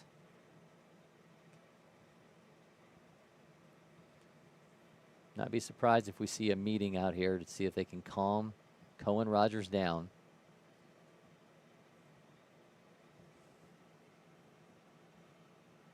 It's Lucas Baker going out to have a word with his pitcher. Yeah, and I think sometimes this is a spot where a pitcher that works quickly on the mound can sometimes hurt themselves by working quickly, not taking time to just take a breath and realize, you know, okay, this is what I got to fix, this is what I got to address, and sometimes you need that third party to come in and maybe make you take a break. Pollard shows bunt but pulls back, and that's going to be ball 3. I think for Dirtbags, you know, yes, you'd like to see one run come across, but with a 3-run deficit, with one out, bunting right now doesn't exactly scratch that itch. Shows bunt again, pulls back, and it will be a 4-pitch walk. So Pollard makes his way down to first base. The first run will cross the plate for Dirtbags United. Colin Horvader, will make his way to the plate. Passing along some intel there at the plate during the meeting.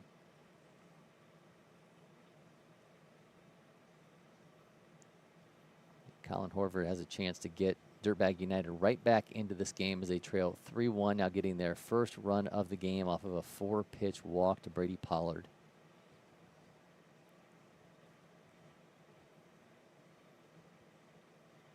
See if that meeting at the mound was able to calm Cohen Rogers down.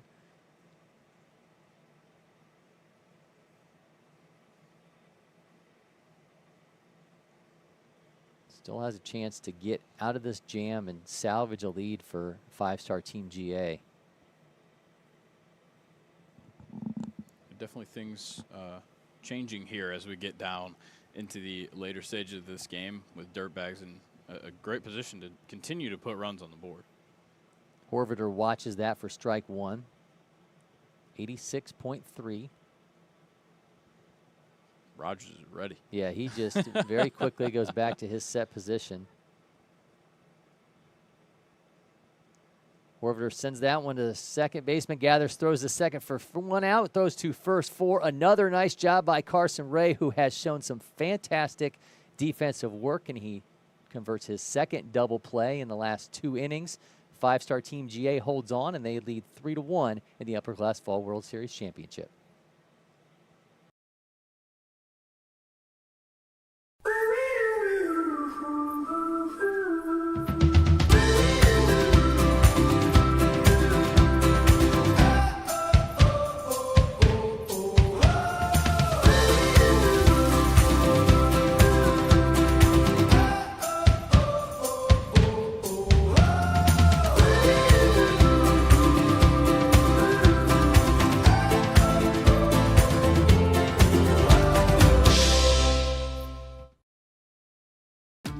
The Windscreen Factory, more than just windscreen. We're a full-service sports facility contractor. We manufacture windscreen for sports and construction, do fence repair and installation, and fabricate field netting and batting cages. In addition to manufacturing the products, we also install upon request. We make safety padding for backstops, rails, and walls, as well as full-service print shop with logo, branding, and signage capabilities. Please call us for a quote today. Welcome back to LakePoint Sports, the Upperclass Fall World Series Championship. 3-1 continues to be the lead for 5-star Team GA. Grayson, that largely off of what we just saw, another double play turned by Carson Ray, who mentioned as we headed to break, has shown some fantastic defensive work at shortstop. Yeah, he's looked great. We already talked about, the first one, we saw like the really tough ball to play, kind of just bounced off his glove, got past him, and then makes up for it right after it, getting the double play, getting the player that he let on out at first, and then seeing that inning. His pitcher, Cohen Rogers comes in, not exactly shaky, just not exactly hitting his spot, and finds his way to get out of it. And Carson Ray, like you said, turned another double play. Wesley Bass, who already has an RBI double to his credit, comes to the plate to start things off here in the 5th. And he's going to walk down to first, or gingerly trot down as he gets hit by a pitch in the first offering from Tate Nelson here in the 5th. Not putting in quite as much work in that at bat as the last time around. Last time around, we saw him work a great AB and eventually hit in the first run of the game. This time, about 10 seconds in the box for him. Here's Chase Tuggle, who already has 2 RBI. Odds that Wes Bass shows off the speed here on the base pass. Very, very, very high, if I had to guess. I doubt he'll go in the first one because they know it's coming, but he's going to be running at some point. You have to assume. Skies that back foul. Well, it's a good thing he didn't run there.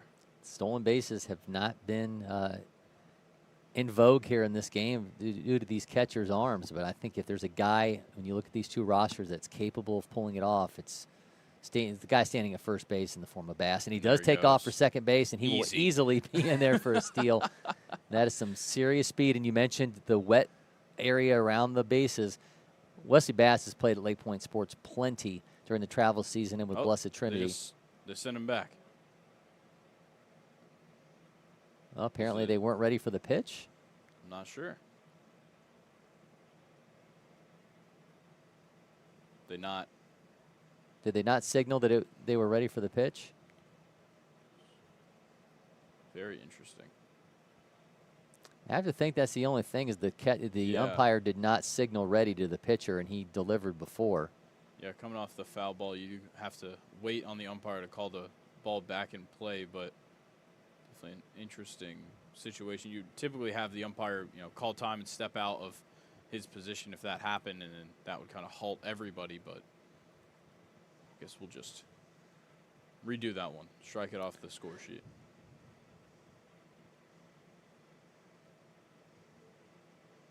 Well, Bass takes off for second. Nonetheless, a little bit easier jaunt down to the bag. He ends up there anyways, so works out in the end. He does not get 2 stolen bases for that. No. Some people would argue he shouldn't get 1. Well, I would assume a home team or a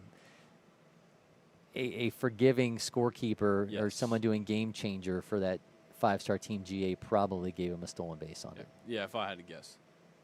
He deserves it. He earned it the first time. That's true. Maybe he wants 3rd this time. I thought feigns towards it, but he's pulling back.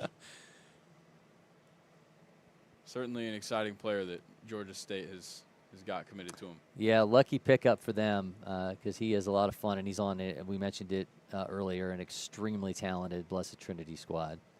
Yeah, there's going to be a lot of eyes on them in the playoffs with Terrence Bowen joining that team now for his senior year. Yeah, the Oklahoma State commit joining in just a loaded roster. Yeah, and then Caden Dawson, the #1 player in Georgia in the class of 2027, kind of running the young side of that team. And, of course, we mentioned the Zagarin twins who are time asked for but not uncommitted. Called. That was really really weird. What a strange at bat. Yeah. Time requested, but maybe just a little bit too late for the umpire. Maybe just didn't quite catch the signal. He had his hand up for quite a long time. Yeah. Not too sure what happened there, but I'll give the umpire the credit there. It's up to his discretion. So one pitch that everybody else thought happened and another pitch that he believed did not happen. Seems like these odd circumstances maybe throwing Tate Nelson a little bit off his game. See if he can settle back in and start hitting the strike zone again. Well, Lucas Baker standing at first base. Wes Bass now standing at second. Aiden Sarden is at the plate with 2 on and 1 down. Just a little second here to regroup because that was some really strange turn of events. So we saw Wes Bass steal second on a swing and a miss, but the umpire apparently did not signal that it was time to throw, that he was ready. So that comes back. And then we see Baker signaling for time on a 3 3-ball count. He does not granted time, but it's ball 4, and he makes his way down to first base. Yeah, super, super odd at bat there, and now you have that pitcher's meeting. I'm sure Wes Bass is telling that shortstop, you're not picking me off right now. That's definitely what the conversation was at the mound, if I had to guess. And Horvader in his back pocket. Yeah, Wes Bass not going to let that happen. See him chirping him a little bit. I'm sure if anybody on this field is used to teams trying to plan to pick them off, it's Wes Bass. Taking off for third. Oh. Stop on a dime. I thought that was going foul. Came in play in left field, ran in and made the play there, shallow left field, but Wes Bass falls to the floor and gets up and storms back to second base in time. All right, so both runners retreat. Looked like they were both taken off at the exact same time on the hit and run. Thought we were going to have runners at second and third, but nonetheless, there's going to be another out on the scoreboard. And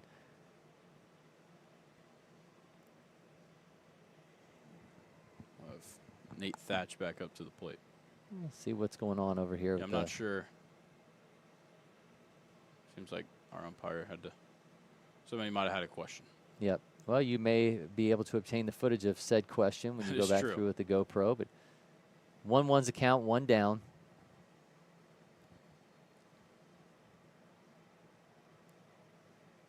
Nate Thatch at the plate.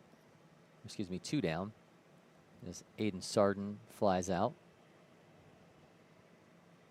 See if Thatch can make some good contact here, bring some runs around, try and get some insurance after giving up that 1 run. And ball 1 as that gets away, and yep, Bass and Baker both taken off.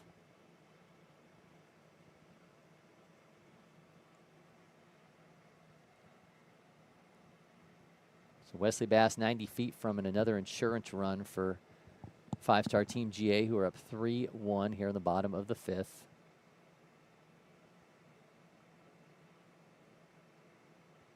Thatch ropes that foul. I think now with Tate Nelson up there on the mound and for his catcher Kellen Murphy behind the plate, it's no pass balls allowed here because you know that the speed on the bases is more than capable of advancing and maybe scoring that 4th run of the game for 5-star. So maybe even slow down the pitches for Tate Nelson and just look for something controlled. Big swing and a miss by Thatch makes this count 1-2.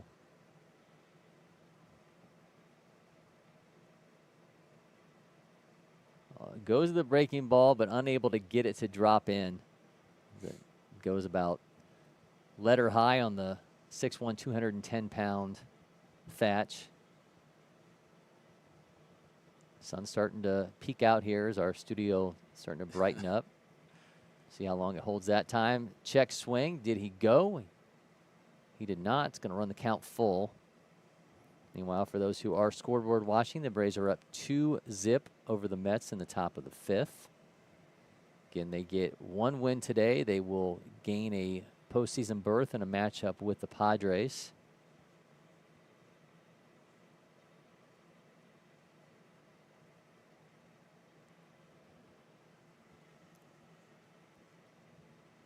The 3-2 swing and a miss. That goes down on strikes. 2 are stranded for 5-star Team GA, but they still lead 3-1 in the Upperclass Fall World Series. Don't go anywhere. We'll be back from LakePoint Sports.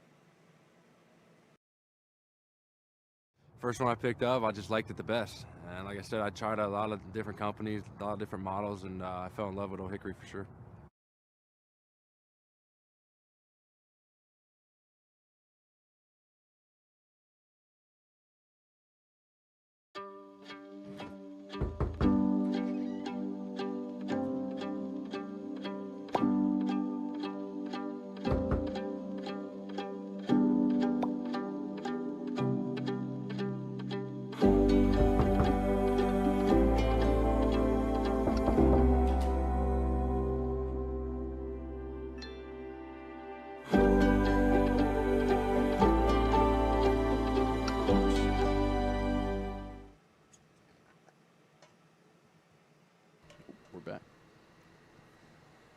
Welcome back to LakePoint Sports. Cory McCartney, Grayson Rosen with you. Talked about some scoreboard watching. So we were just checking out the box score there as the Braves continue to lead 2-0 over the Mets in the 5th inning in that doubleheader here on the final last day of the regular season before the wild card play gets started tomorrow. But meanwhile, here at LakePoint Sports, we have a 3-1 lead for five-star team GA as they look to capture the Upperclass Fall World Series in this matchup against Dirtbags United. Cohen Rogers back out on the mound for five-star team GA here in the top of the 6th.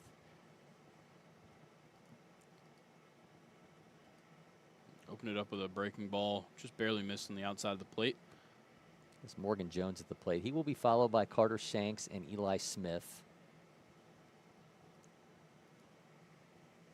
Swing and a miss, 84-6.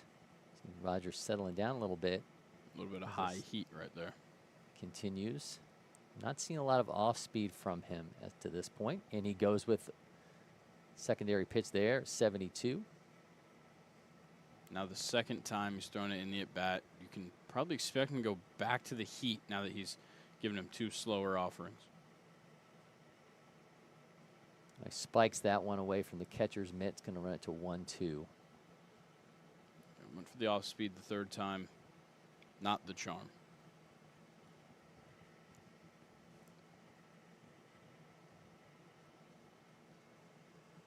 One run on 4 hits for Dirtbag United.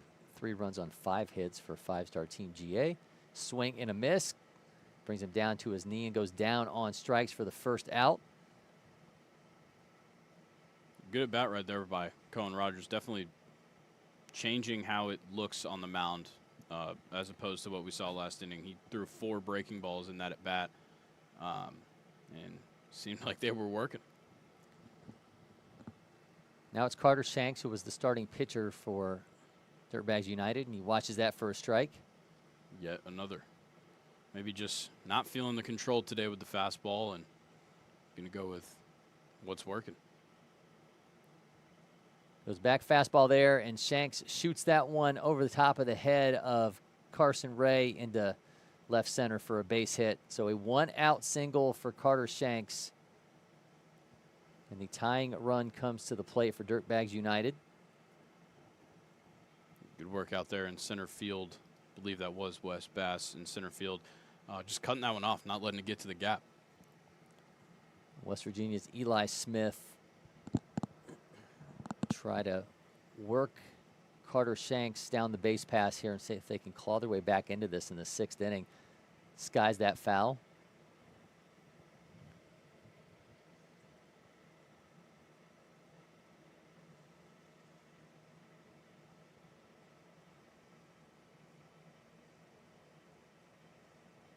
See Carson Ray stretching his back there at shortstop. Just misses outside to run it to 1-1. A briskly moving game. We often talk about time being a factor. It's obviously not a factor in a game that will play its completion for 7 innings as we do in these championship games, but still 24 minutes on the clock as we sit here in the top of the 6th. So these two teams are scooting along, especially because we had so much dominant pitching early in this matchup. Yeah. And then you throw in, you know, that, what was it, the bottom of the 3rd, which took about 30 minutes of our game time. Yep. So definitely moving well throughout this game. Rogers has a 3-1 count against Eli Smith. Well, gets a strike, so we'll return to the box. Braden Seeley in the on-deck circle. There's nothing more demoralizing as a hitter to, you know, 3-0, 3-1. Think you saw the ball, you start walking, and you get that either whether it's on time or a late call by the umpire, it always hurts. Well, Smith gets it this time as he will in fact make his way down to first, and Shanks makes his way to second. So now the go-ahead run comes to the plate in the form of Braden Seeley.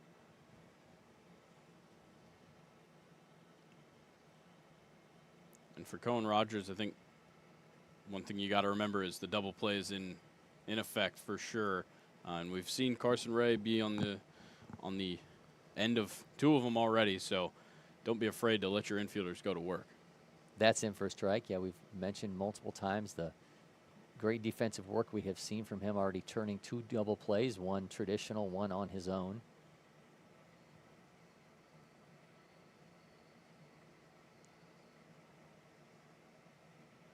Misses inside, ran it to 1-1. It does seem like he's just a little bit more comfortable right now throwing the off speed.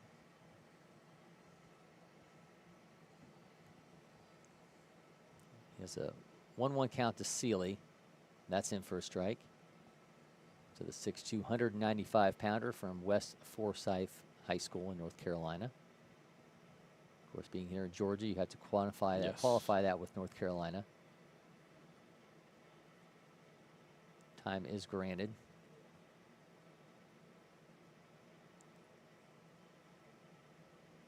So we have a South Forsyth versus West Forsyth matchup, but not the same county nor the same state. Well, puts this one in play down the left side. Left fielder gathers. Runners will retreat. Got 2 outs now. Top of the 6th.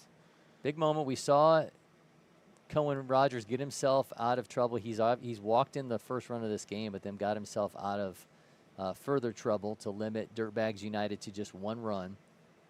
So he was able to do here. He's allowed 2 base runners, but finds himself with the opportunity to get out of this if he can somehow pull a little bit more magic against Kellen Murphy. And Kellen Murphy, a guy who can certainly make something happen with the bat. He got a max exit velocity on his profile, 93.8. So if he makes some contact, he might make something happen here. Yep, catchers who indeed rake miss low. It's now 2-0. I think Rogers is trying to stay away from the breaking ball. Maybe he looked at the profile before he went out there on Kellen Murphy. 250th ranked player in North Carolina in 2026 out of Weddington High School. He has a 2-0 count. He skies this one. Will be unplayable. It's now 2-1.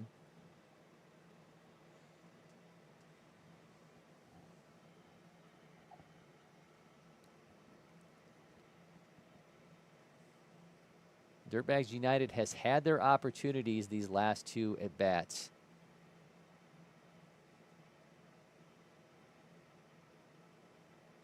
Could only come through with 1 run in the 5th. Let's see what they can do here in the 6th as they have 2 on and 2 out.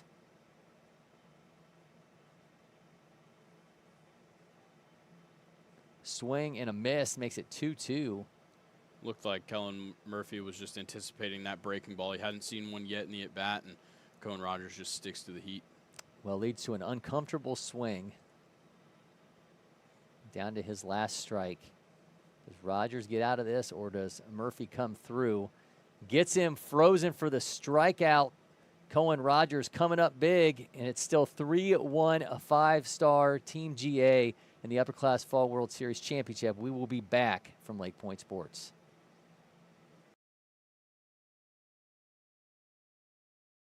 At Academy Sports and Outdoors, you'll always find more fun with great brands at the best prices. More of this, this, this, and this. So you can get together for a little of that, that, and a lot more of that.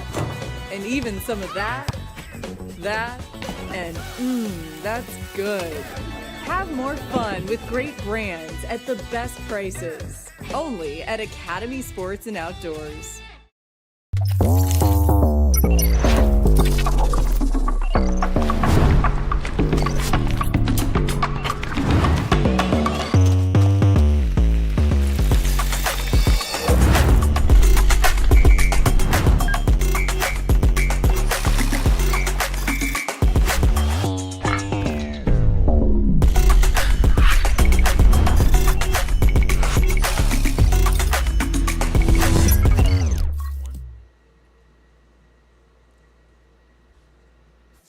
Is the lead for 5-star Team GA in this, the Upperclass Fall World Series Championship from LakePoint Sports. Cory, McCartney, Grayson, Rosen with you.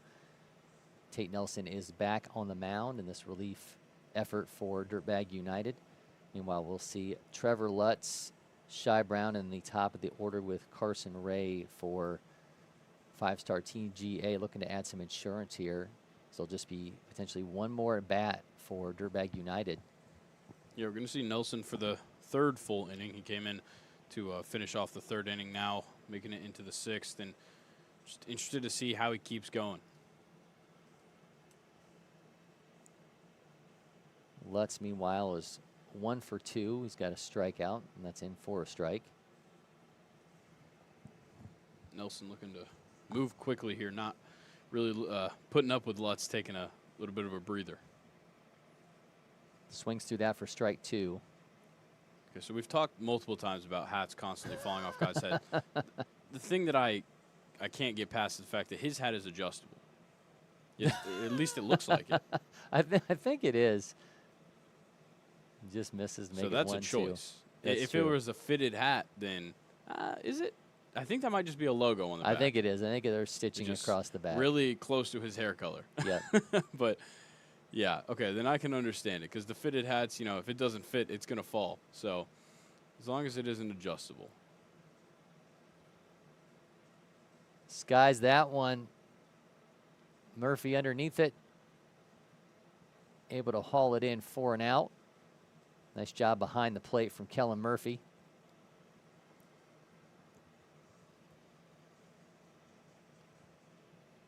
The hat off, because you're throwing so hard, is the travel ball flex equivalent of Brustar Gratterall breaking his chain. Yes, exactly. It is. It's just like, you know, Kellen Murphy's done in the warm-up throws, throwing down a second, the mask falls off. That's every right. time. Just it's a show of effort. That's right. 1-0 count to Shy Brown, who's 0 for 2.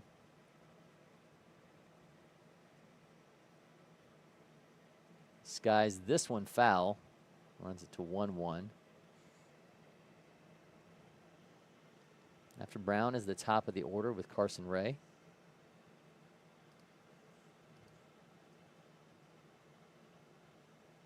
Brown's seeing the pitching just fine. Timing it up, just not quite squaring it up here. But Tate Nelson might have something better to offer him here with 2 strikes.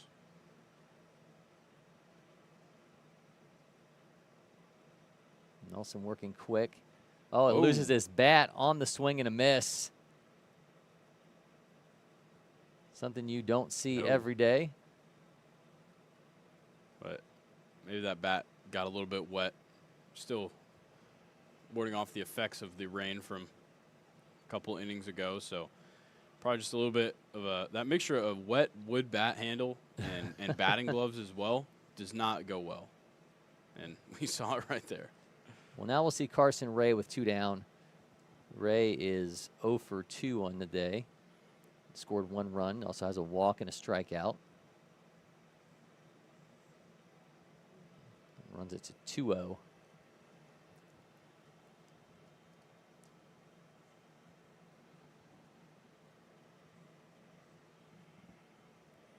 Ray, a past junior future gamer, but that was actually for the state of Colorado. Interesting. As you can see by his photo on the scoreboard.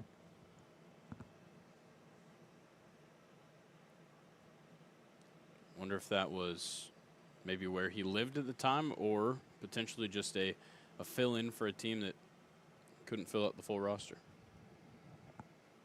Nonetheless, a 3-1 count here for Ray with 2 outs. Tate Nelson bringing it in. Ray will make his way down to first for his 2nd walk of the day.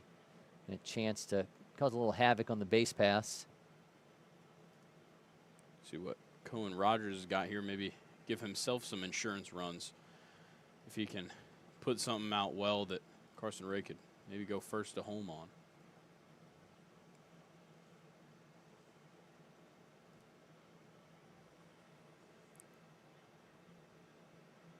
There's one. 95 off the bat.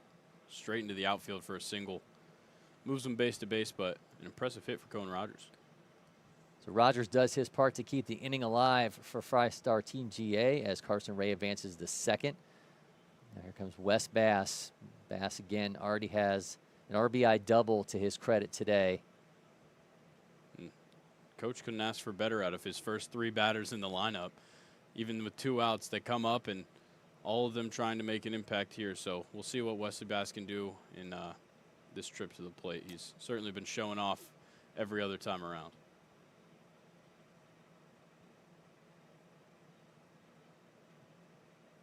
Conversation here between Murphy and Nelson, and Bass would love nothing more than to pad that lead and just give them a little bit more breathing room as we head to the 7th inning and they try to clinch this Upperclass Fall World Series championship.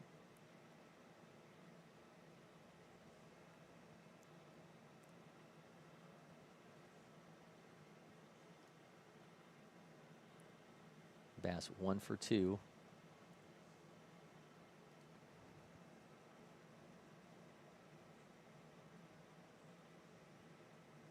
Holds, makes it 1-0.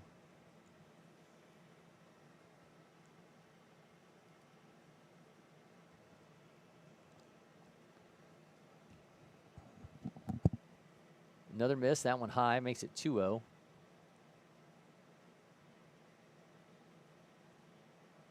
Seems like some miscommunication between Kellen Murphy and Tate Nelson here, but we're going to get a coaches meeting at the mound.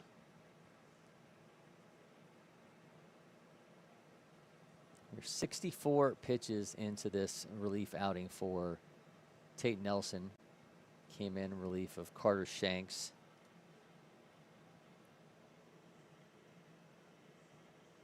While we're waiting, score update and Braves Mets. Braves now up 3-0 off a Ramon Laureano solo shot. Yeah, we'll certainly be interested to see the machinations that go into that second game should they win. I get that there's no reason to put anybody at risk that's out there to, with a series ahead that starts tomorrow. But wouldn't it be sweet if you're the Braves to stop the Mets from making it to the postseason? That's true. That would be nice.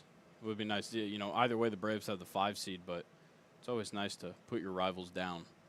As opposed to just giving the Diamondbacks, giving them no chance if you just basically mail it in for game 2.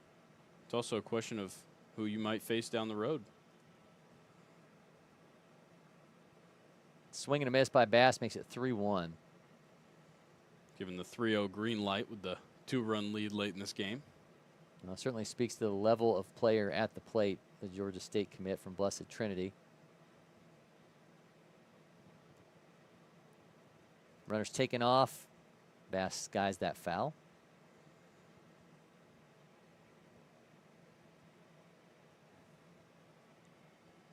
Can't even imagine what just a hit in the gap would do with these guys running on contact and Wesley Bass booming out of the batter's box.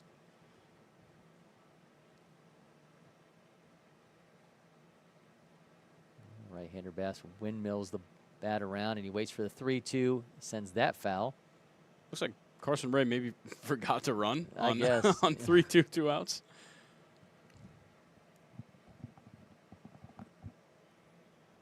Cohen Rogers almost met him at second base.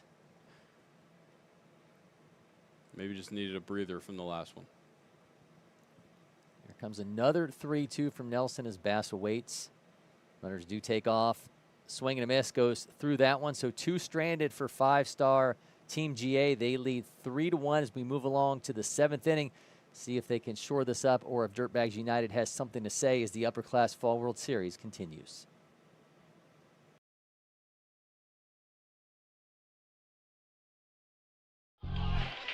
So yeah, outrage is trending. Our feed's stirring us up, splitting us up. What if we came out from behind our walls and keyboards just for a sec and just go yard, front yard? Come out bagging, jumping, check on that Johnsonville feed. Let our individual flavors blend together.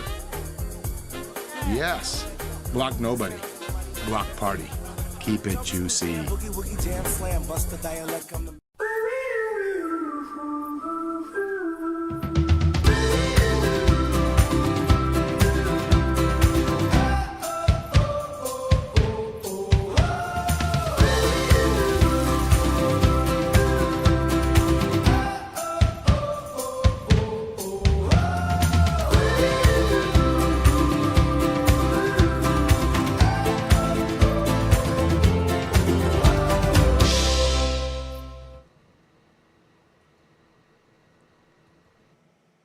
It all potentially comes down to this in the Upperclass Fall World Series Championship. Cory, McCartney, and Grayson, Rosen with you. Dirtbags United looking to claw their way back as five-star Team GA leads 3-1 going into the 7th inning. Cohen Rogers will continue on the mound for five-star Team GA. Meanwhile, Dirtbags United are going to roll out Jackson Pierce, Charles Roederer, and Weston Rem. See what Rogers has going into now his 3rd inning of work. We saw a good start from Bryson Baker. Got us 4 innings, no earned runs, only walked 2, struck out 3. Cohen Rogers has 3 strikeouts to this point, did walk 3 and walked in that sole run that Dirtbags has scored. But Cohen Rogers got the chance to lock it up right here and reign victorious. 7, 8, and 9 at the plate for Dirtbags United in this inning, but Jackson Pierce is 1 for 2. And then the 3rd batter scheduled for this inning, Weston Rem, is 2 for 2 on the day. Rogers opening up the inning with a off-speed pitch. We'll see what he brings now on 1-0. Shows bunt. Pulls back. This part of the lineup for Dirtbags United has contributed 3 of the team's 5 hits. See what they can do here. Get something started. Pierce shows bunt again. Pulls back. It's going to make it 3-0.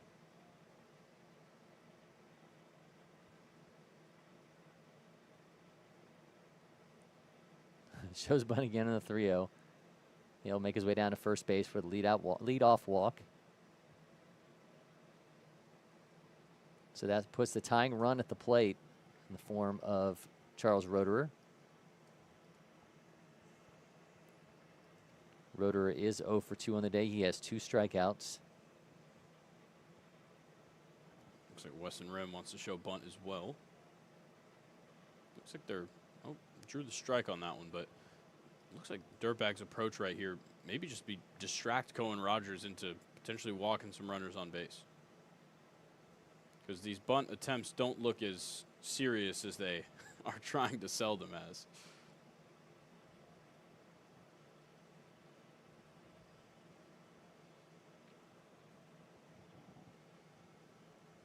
Again, Charles Roederer at the plate, 0 for 2. Again, he got a couple strikeouts in the day, but he could change his day in an instant here.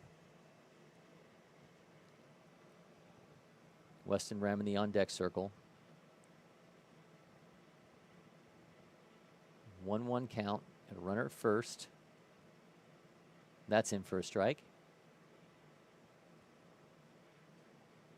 Rogers has increased the degree of difficulty, increased the degree of difficulty seemingly each inning he's been on the mound, but he's worked his way out of trouble. See if he can do that again here. He's got a 1-2 count.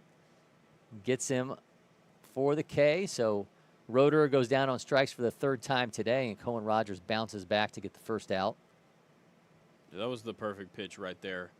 Kind of getting it low and away, giving him some heat. Not quite, top velo that we've seen from Cohen, but certainly some good stuff to be seen in his 3rd inning of work.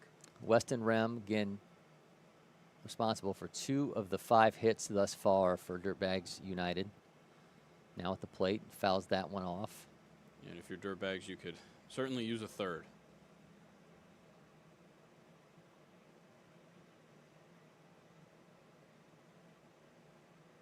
The 1-1 from Rogers. That's going to miss arm side to make it 2-1.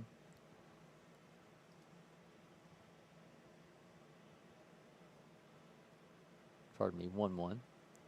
That's 2-1. You just knew what was going to happen. That's right. Well, our scoreboard is technically about 3 seconds ahead of the pitch. It's just an unfortunate byproduct of our AI cameras. Now 3-1. So for those watching at home, just ignore the scoreboard for about 3 seconds when the pitcher's about to throw. That's right. 3-1 from Rogers.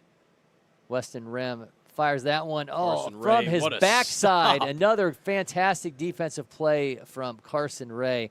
From his backside, throws over to second to get the lead runner for out number 2. That was a fantastic play. That's the big plays that you have in a victory of this magnitude, and Carson Ray steps up to the occasion. He has not contributed in the way I'm sure he would like to at the plate, but the main highlights from this game have by and large belonged to Carson Ray, who has just been fantastic at shortstop. Skies that foul. He has turned 2 double plays, one in which he made the catch himself, threw back to first to double him up, set off a traditional double play, and then just threw from his backside to get a key second out here in the 7th.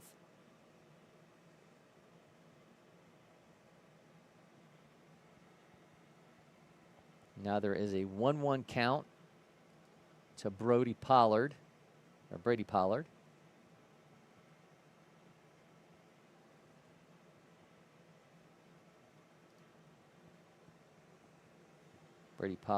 0 for 1 on the day, but he does have a walk and got that bases loaded walk for the game's first run.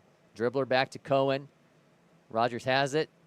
Throws to first to secure the victory, and 5-star Team GA is Upperclass Fall World Series championship. They got something to celebrate here as Carson Ray getting some moves down over there at third base. Dancing around as he throws off the glove. Fantastically played game by both squads there. I mean, you got to say a lot about 5-star Team GA defensively and the way that they were able to just take away each and every opportunity that Dirtbags United have. I think we'll play the player of the game bit here in a moment, but I think the big message for them was they just keep finding ways to limit Dirtbags United each time they were presented with an opportunity. Yeah, whether it was in the field or on the mound, they were doing good jobs of just, you know, even when they gave them chances, taking them right back away, just doing a good job of fighting back and forth over and over again, and just making it happen. And that's how these big victories happen. These are two talented teams. We saw talent from both sides, but in a close game like this that goes so long and they play the full 7 innings, those are the kind of moments that are game changers, and that's what got them the victory here. So 5-star Team GA gets 3 runs on 6 hits. Dirtbags United with 1 run on 5 hits. Cohen Rogers fielded the final out there. He pitched the last 3 innings, allowed 3 hits, 1 run, 4 walks, 4 strikeouts as he was able to shut things down and secure that victory as we see them celebrating in the background. We're going to take a quick break, and when we come back from LakePoint Sports, we'll talk player of the game.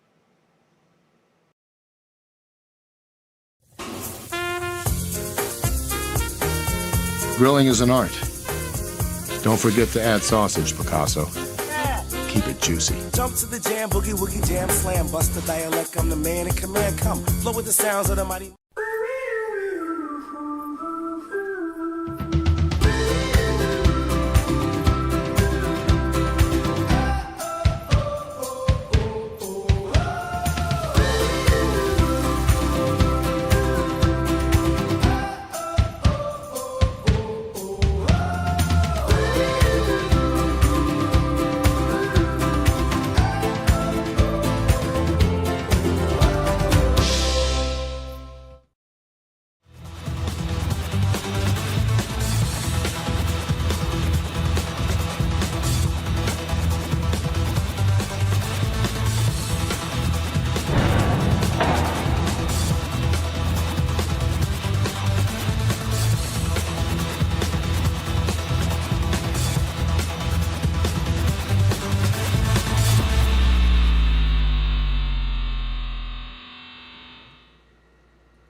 The Upperclass Fall World Series championship belonged to 5-star Team GA, 3-1 winners over Dirtbags United.